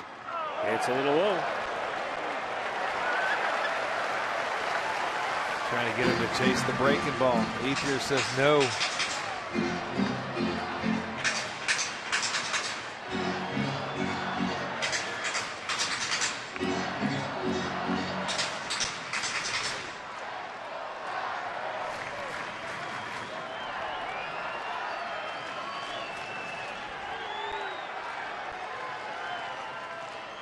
Tying run, Hanley Ramirez at first base with 2 down.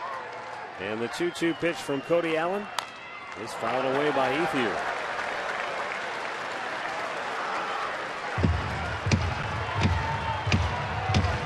It doesn't come easy. Ethier falling off a good pitch just to stay alive. Live for one more pitch.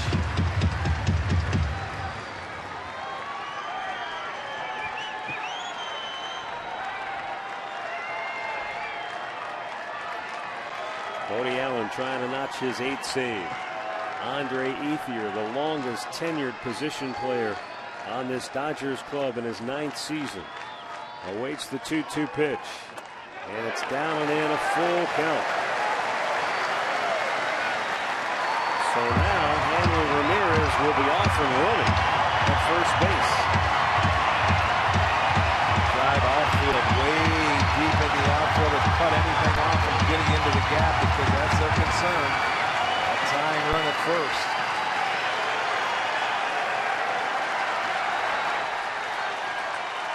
From 0-2 to 3-2, and the runner at first, Ramirez, takes off. The payoff pitch hit in the air to left. Long run, Aviles can't get there. It drops, and the tying run is at third. The winning run is at second. That's the risk you take when you play no doubles defense. Yeah, you got to keep that guy in front of you or from scoring. So a ball down the line like Ethier just hit will fall. And it'll fall for a double. Now they've got second and third. They've got the tying run at third.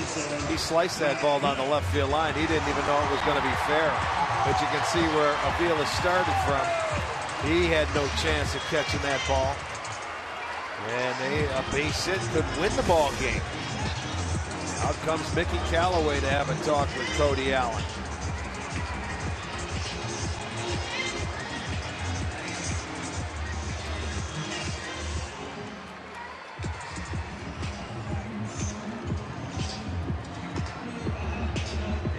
You know, Rick, I think because there are so many games over the course of a Major League Baseball season, sometimes as fans, you take it for granted, a win here, a loss there. You forget just how hard it is sometimes to win a Major League Baseball game. Yeah, to close it out, to get that 27th out, there's nothing ever easy about it.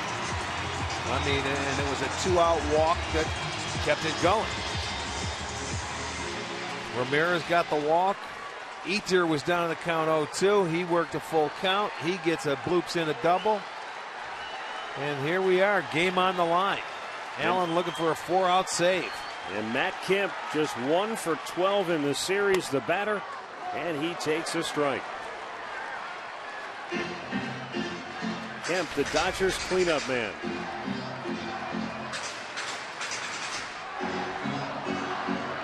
His only hit was a double back in the 4th inning of game 1.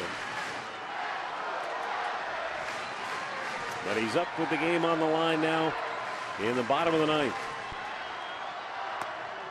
Oh man, that was not a bad backup pitch. slider, and it looked like it was over the plate, but called a ball. Well, watch where Gomes is sitting. He's sitting away. It goes in. That was not a bad pitch at all. Wasn't looking for it there.